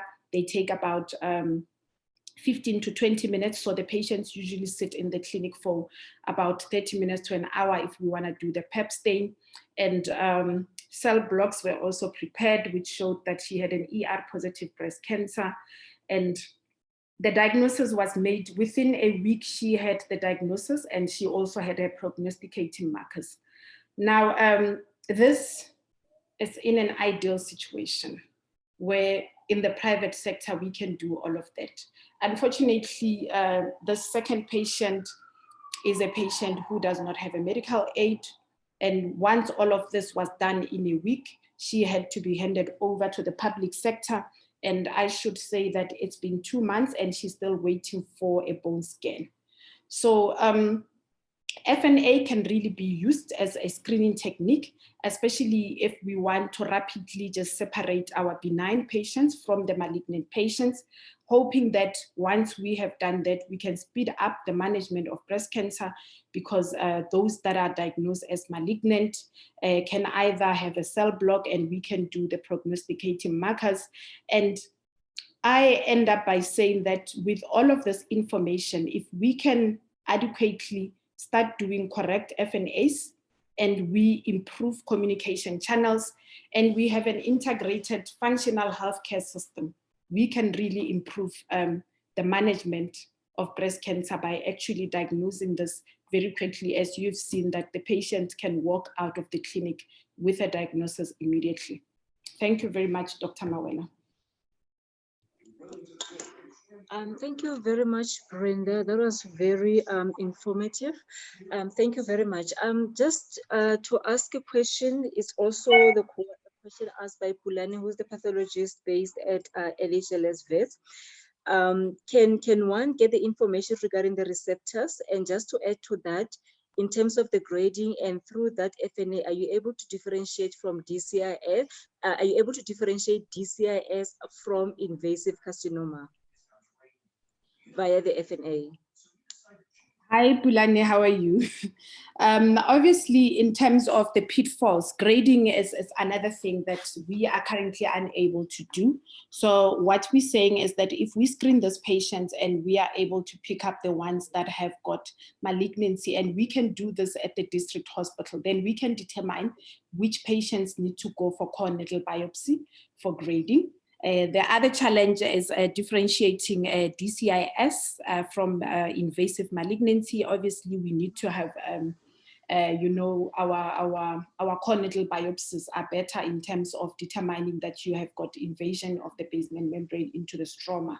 So it's difficult to actually determine that this is a DCIS. Obviously, for experienced cytopathologists, there are certain features that we always look for to say that, you know, you will be looking at when your cells start actually to fragment, where you've got single line cells. If you start seeing mitosis and necrosis in the background, that will really differentiate a DCIS from an invasive malignancy. However, from the Yokohama system, they say that you are unable to differentiate between the two. So that is one of the pitfalls of FNA. But if we can do it in the peripheries, we can determine which patients really need to go for core needle biopsies. In terms of your hormonal receptors, it's also something that is still in progress in terms of, yes, you can say the breast cancer is ER positive, but sometimes your cell block material, it's not enough for you to have enough number of cells to actually give the percentages, because when we do our ER/PR HER2, we actually give a percentage as well. So sometimes the material for cell block might not be enough for you to give the actual percentage. Okay, I don't see any other questions in the chat group. I've got 2 questions from my side. When you're talking about this FNA, you keep on emphasizing the use of the FNA for screening. So now, which patients will you actually do this FNA on? Like, for instance, we do get those patients who present clinically, I mean, it's a fungating lesion, highly suspicious for malignancy. Would you still consider doing the FNA on this case? And my second, okay. Yes, I think ask the second question so that I can try and tackle both. The other thing is, from the case, the studies that you've shared with us, yes, you saw the patient and then the FNA was done. Was there any breast imaging done prior to this FNA? Okay, so I'll start with your first question. So I keep referring to it as a screening technique, depending on who is actually doing and who is evaluating the FNA, right? So if, for example, you have a patient with a fungating mass and you can see that this is obviously a breast cancer, we are looking at where you are, where are you currently? If you're sitting at a clinic in Musina and you know that if you do a core needle biopsy, it's gonna take you almost, I mean, I don't know what is the current situation in the NHLS right now, but when I was there, it would take you almost 6 to 8 weeks for you to get the results. Whereas if you can do the FNA and you can see and confirm that this is a malignancy, when we do the core needle, we know that we've got a background that says this is already malignancy. You can start the process of sending the patient to the breast clinic with your FNA results. We don't have to wait for the core needle biopsy because you've got an FNA result that says this is malignancy. So we can start the process of referring the patient to the breast clinic because we know that the process also of referring our patients to the hospitals that have breast clinics is quite a long process. So if we wait for the core needle biopsy, we wait for those 8 weeks for the results to come back, and then we now start the process of sending the patient. By the time the patient arrives at the breast clinic, it might be too late for them to do anything. In the case of this patient that we did FNA, the patient was still waiting for mammogram. Like I say that the waiting time in the public sector is the one that is actually frustrating most of us. So she was still waiting for her date. So we did everything prior to her mammogram date. So by the time she went for the date that was given to her in the public sector, already she had a diagnosis of invasive breast cancer. Both FNA and core needle biopsy were done. Sure. Okay. No, thank you for that. Yeah, I was just being a little bit uncomfortable. Obviously, we are changing the narrative of the breast clinics. We are establishing several breast units, obviously in other provinces as well. So our teaching currently is no matter where you are, it could be like no matter where you are, which province you are in, when you see the patient, and you are worried about breast cancer, you should be able to call the nearest hospital where there are surgeons. Obviously, whenever we get a call and a person says this is highly suspicious for malignancy, we tend to prioritize those patients. And this is the case whereby a doctor needs to speak to another doctor. You don't just make an appointment with the secretary, because the secretary might not necessarily understand the agency. What we do in our setting is that, yes, the minute we hear that it's breast cancer, the patient must come in the next clinic date, which is Friday. We are trying to minimize the delay in getting to the diagnosis. What also makes me uncomfortable is the needle being put in the breast cancer prior to imaging being done. So for colleagues, just a humble request, no matter where you are, I'm talking from the state point of view. In private, I know it's different. If you see someone and you're worried about breast cancer, as a doctor, please make an appointment for that patient. Communicate with your colleague so that we speed up the process of that person being sent to the right hospital, being managed by the surgeons. Breast imaging gets done, biopsy gets done, so that we get all the information that we need for the multidisciplinary meeting.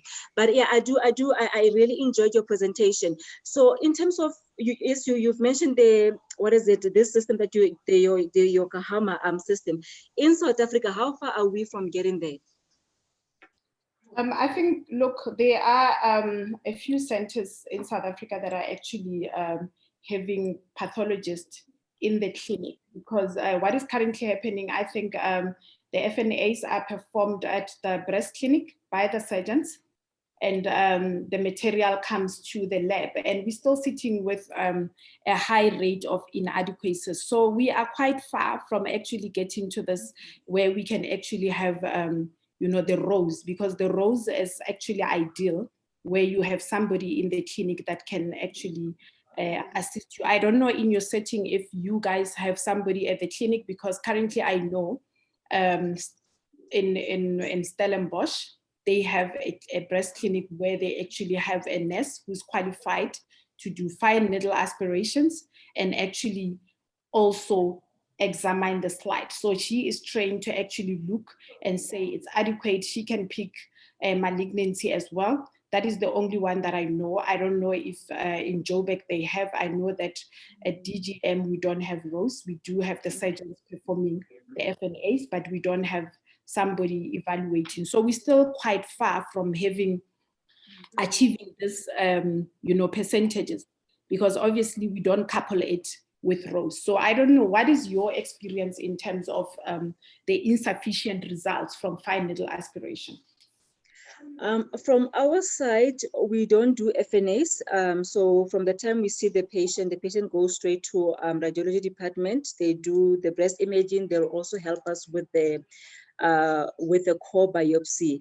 We do the FNAs maybe like for the patient with a supraclavicular lymph node, whereby all you want to know is there cancer or not. Yeah, because also with maybe Ignatius will also come on with the ultrasound guided core needle biopsies as well. I don't know if it comes with experience or not. I have seen a couple of inadequate ones where even with ultrasound guidance, a core needle biopsy comes up and you literally just have fat and a few ducts, which is why maybe the presence of somebody on site to actually evaluate the material will actually better the outcome of the patient and management. Okay, thank you very much, Doc. I think it's time to move on to the next speaker. Our physiotherapist, Mr. Paswana, who could not join us earlier on, is here. Mr. Paswana will talk about the topic, does physical exercise prevent the risk of breast cancer? Mr. Paswana, over to you, sir. Thank you. Thank you, Dr. Wikumelo. Thank you to the other speakers who have presented already. Quite an interesting engagement indeed. When one sits here, I think one has been listening to quite a lot, and yet one is thinking, can one say more than what has been said already? But of interest was to know that Dr. Neo is also here from Charlotte Makeke, which would be quite interesting, because when I'm talking exercise and the aspect of reducing whether it's the recurrence of cancer and cancer itself, it will be an interesting aspect here in South Africa, because I think they are amongst the first that side. I don't know if they are interacting together with the physio department. I do know, however, that the person who was leading the department there, Chipiwa Mdawe, a physiotherapist, had started this program where they will be looking at the impact of exercise here in South Africa compared to the other countries, because there hadn't been much done around here in the country. But I think elsewhere, a whole lot of information had been, shared, and researches had been done to show the impact that exercise has on cancer, either reduction or a way of preventing recurrence, and in actual fact, a way of assisting as part of the delivery of the other treatment like chemotherapy and radiation therapy in the process. As an overview, obviously, one would want to know whether we are talking just about physical activity that involves walk, cleaning around the house, and so on. Often you hear people, when you're talking to them, whether they exercise or not, and that's what they will tell you. But I spend a lot of time cleaning, doing my house chores on Saturdays, this and that. Does that account for exercise, or it's just physical activity in itself? Sorry about that. Yeah, right. The physical activity, World Health Organization defines it as any bodily movement produced by skeletal muscles that requires energy expenditure. However, exercise medicine, which is what is being termed currently, whether it's in Canada, the US, your Australia, they talk about the physical assessment and prescription of exercise specifically for the prevention or treatment of injury or illness. And it then tells you that, it does, or it exists already somewhere. People are, doing quite a lot of work around this particular aspect. But what does exercise do exactly to treat or prevent illness? Generally, specific exercises drive endogenous medicine, hormones in particular, and cytokines, literally the release of endorphins and all other hormones that are more part of the defensive mechanism of the body. And that being said, there are other important aspect that happens when we are exercising. The high perfusion rate of cells around areas of exercise. And that being the case, we should, having listened quite a lot to what has been happening and what one was reading through the process of this breast cancer marathons. I don't think it's marathon only today, since we have started with this this month with this program. I believe that's the marathon that we are talking about. There is an indication and some evidence that often the capillaries around the cancer areas or cancerous cells, they usually do not constrict much.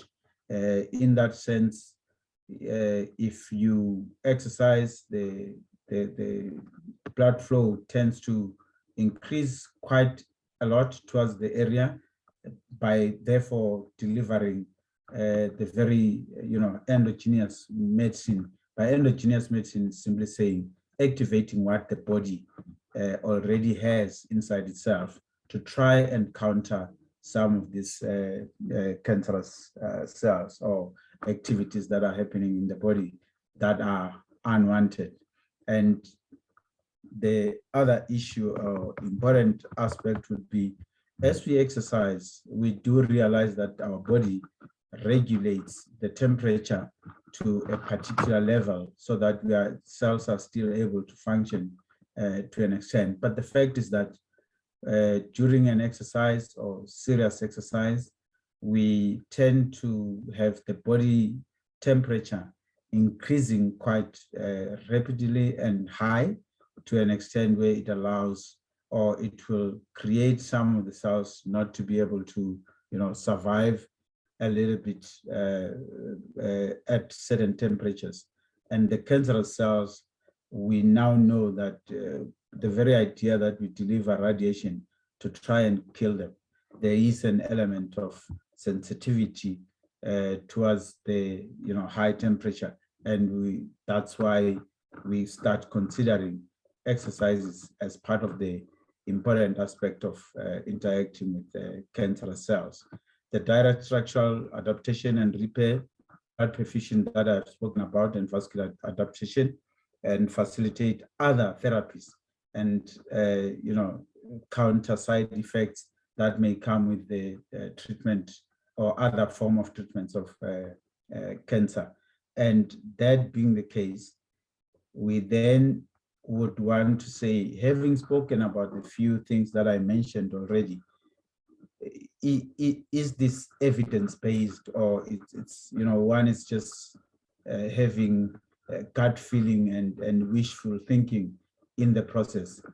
The reality is that as far back, I just selected a few examples of the researches that have been done already as far back as 2006 and many other years, many years back.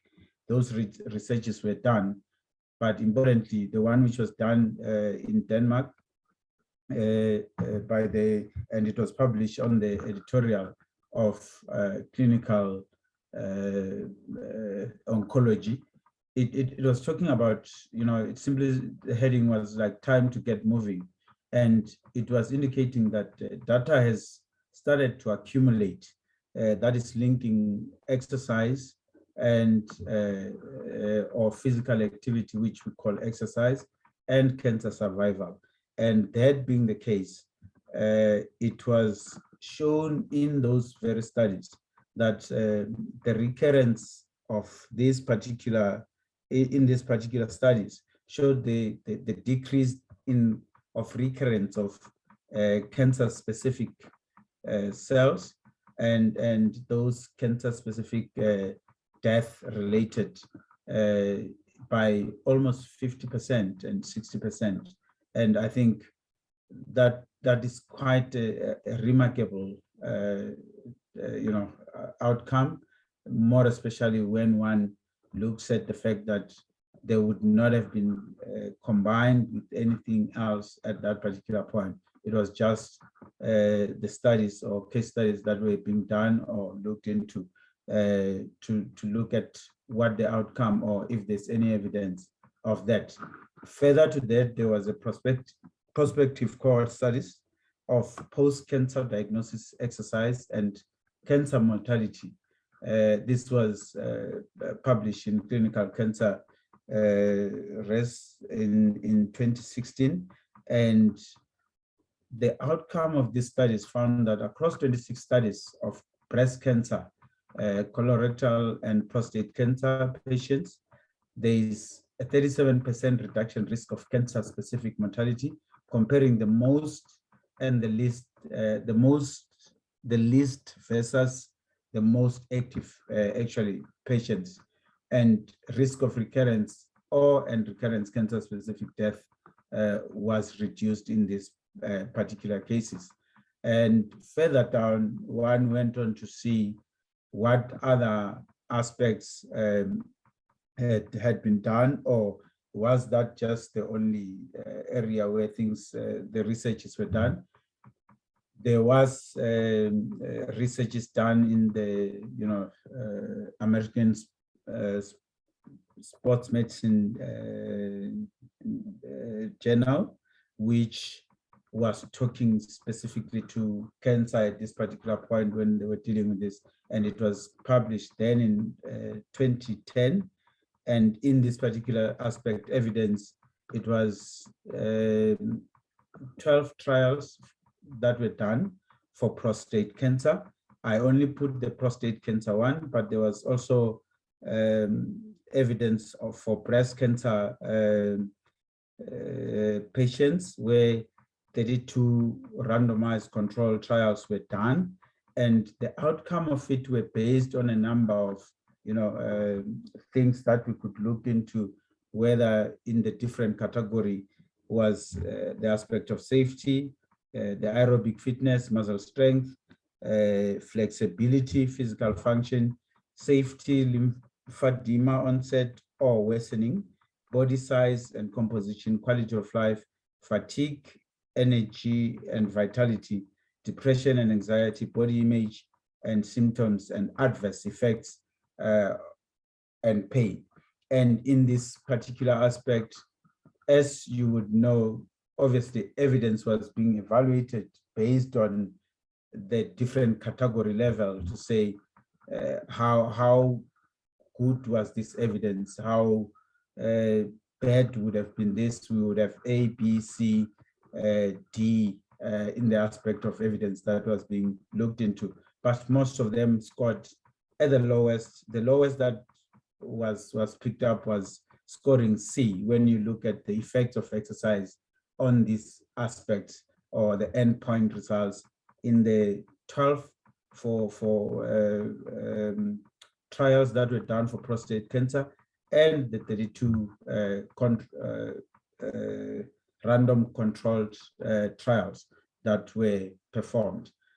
And that being the case, one also, I guess this just to look at the aspect of the perfusion that one was talking about earlier, which, here it was a graph of the studies that were done or taken at that particular time. It's not so clear, but the first one, first slide on the left would have been looking at the increased tumor blood tube perfusion, and the second slide was efficacy in advanced prostate cancer.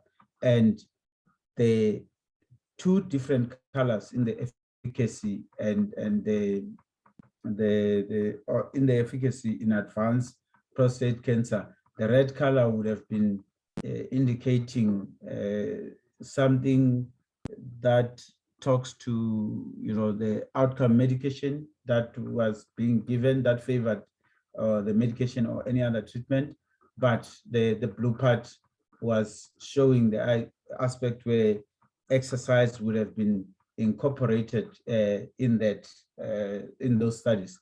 And when one looks at it, when looking at muscle strength, aerobic fitness, lean mass, and physical activity or level and function, one would see that indeed this was skewed very much towards or favoring the aspect of exercise, which goes with the blue indication on the graph. On the other side, it was increased tumor blood perfusion, which it was a modulation of murine breast tumor vascularity and hypoxia and chemotherapeutic response by exercise.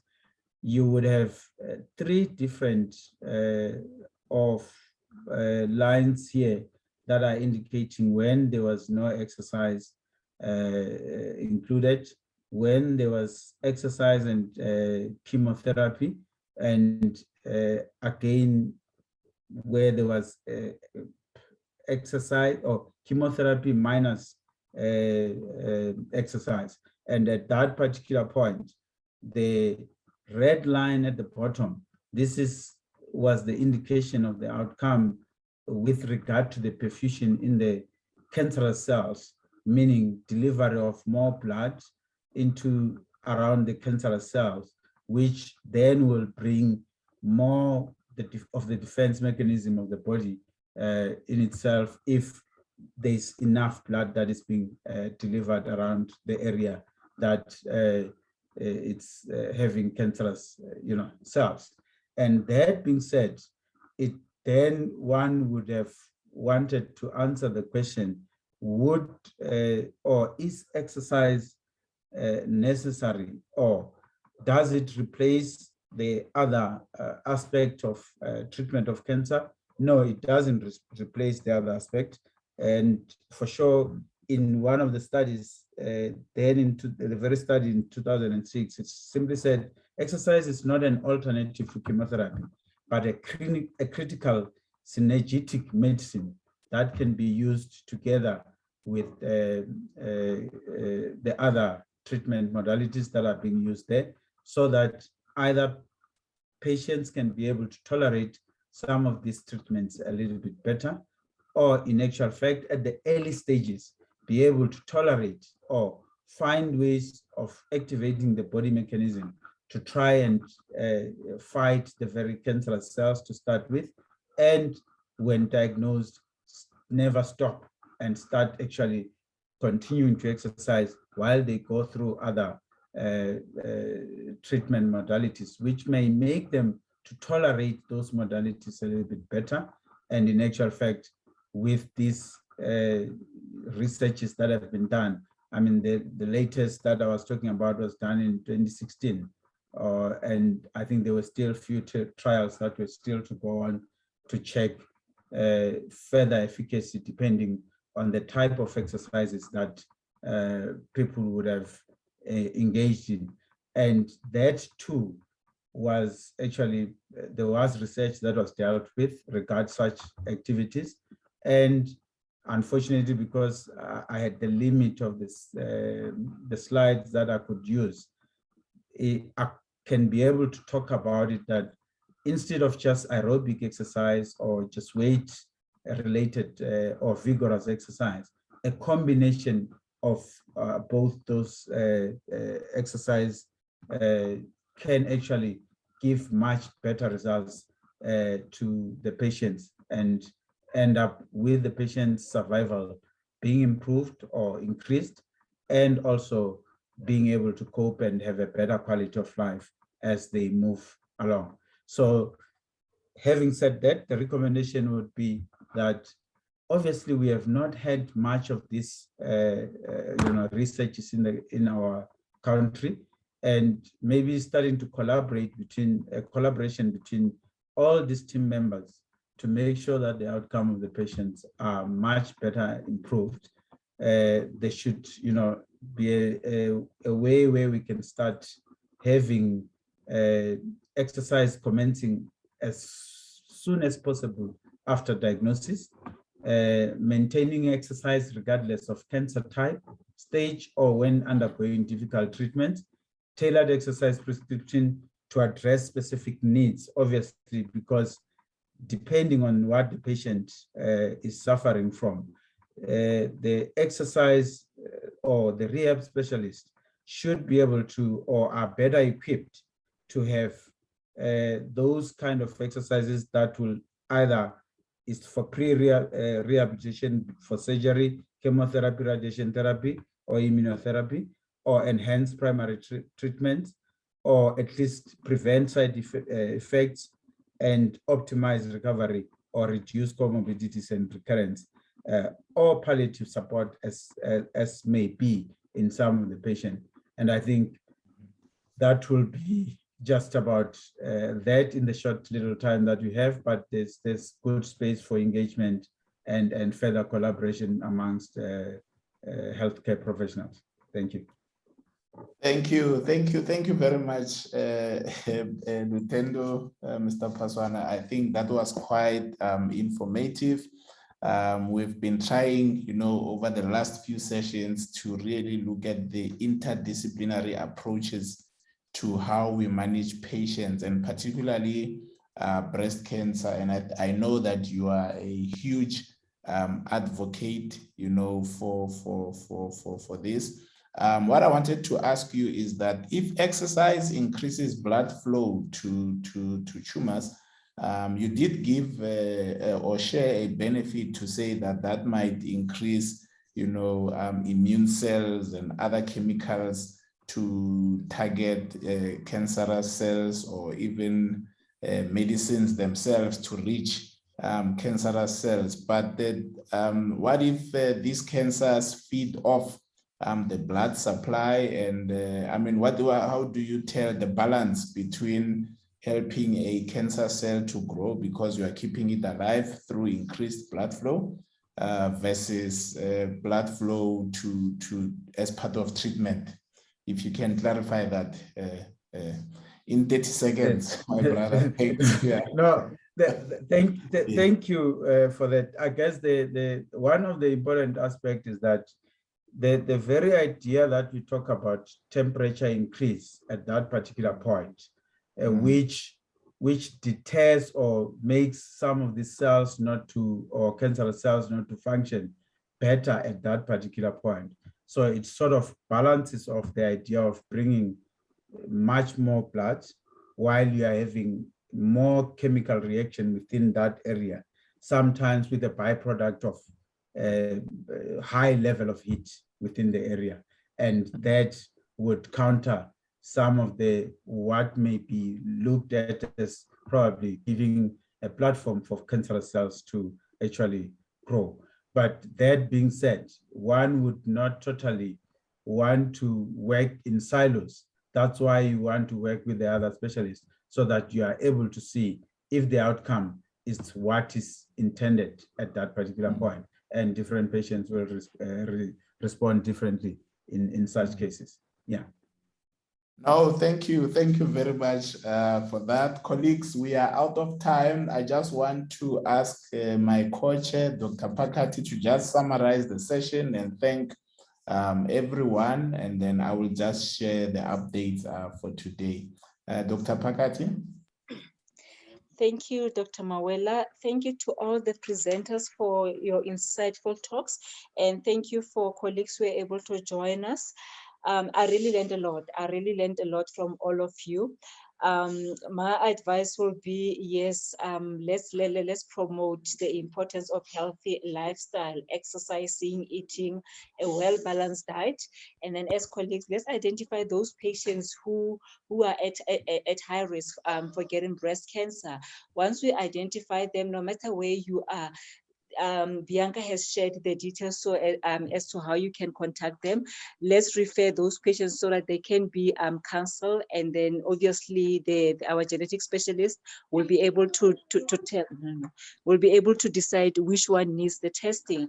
And yes, once we know that this patient is actually a high risk, or she's a carrier of a BRCA 1 or 2 gene mutation, there are things that can be done. There are preventative strategies, as well as surgery that can be done as a risk reduction strategies for those who are at high risk of developing breast cancer, or those who had breast cancer now are at a higher risk of developing cancer on the contralateral side. The other thing is, yes, wait to see. Now I've got visitors here. So lastly, just what Dr. Minyaso was sharing, when to do which breast imaging modality, when to do the ultrasound, when to do the mammogram and the MRI.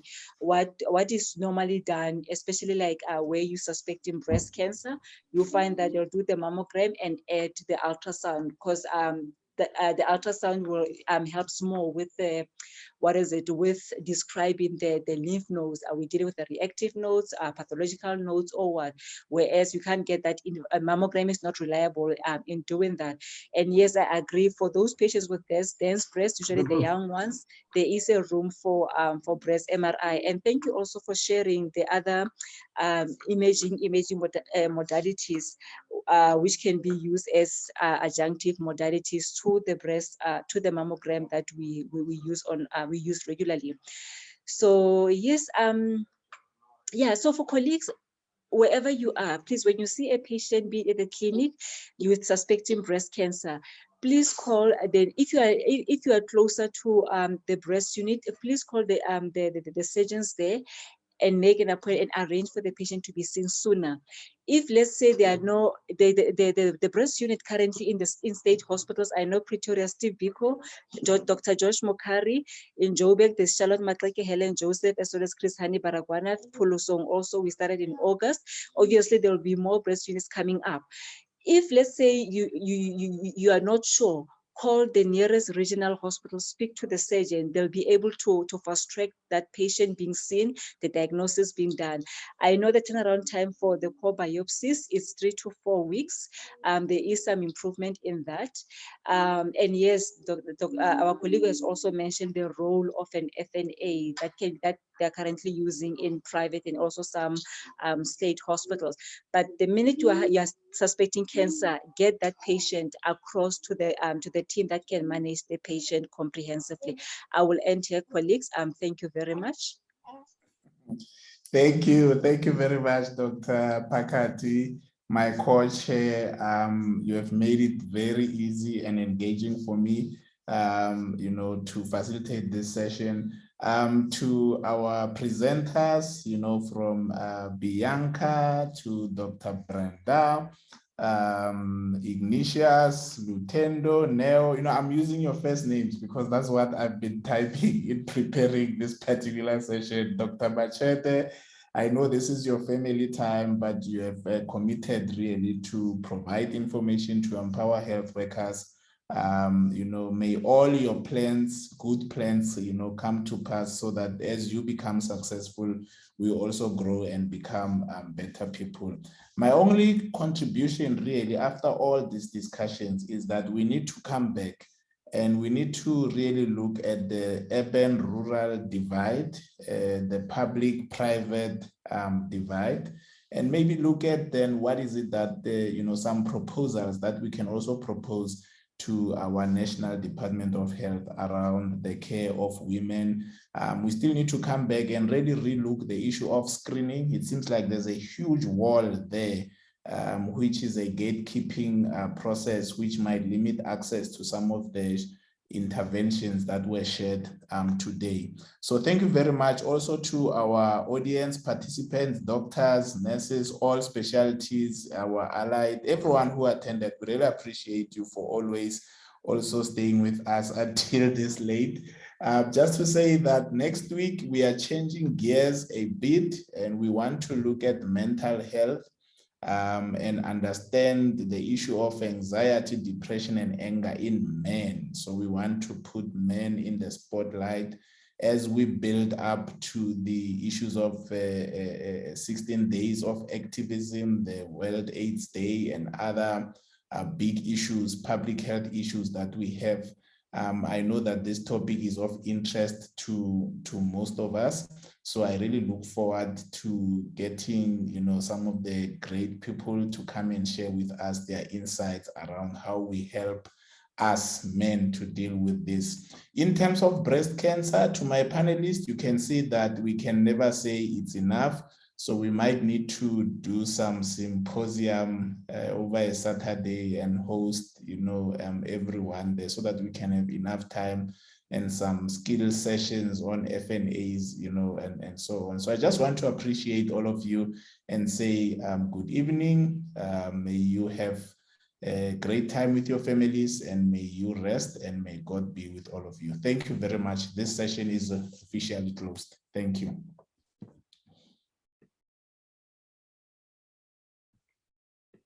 Thank you.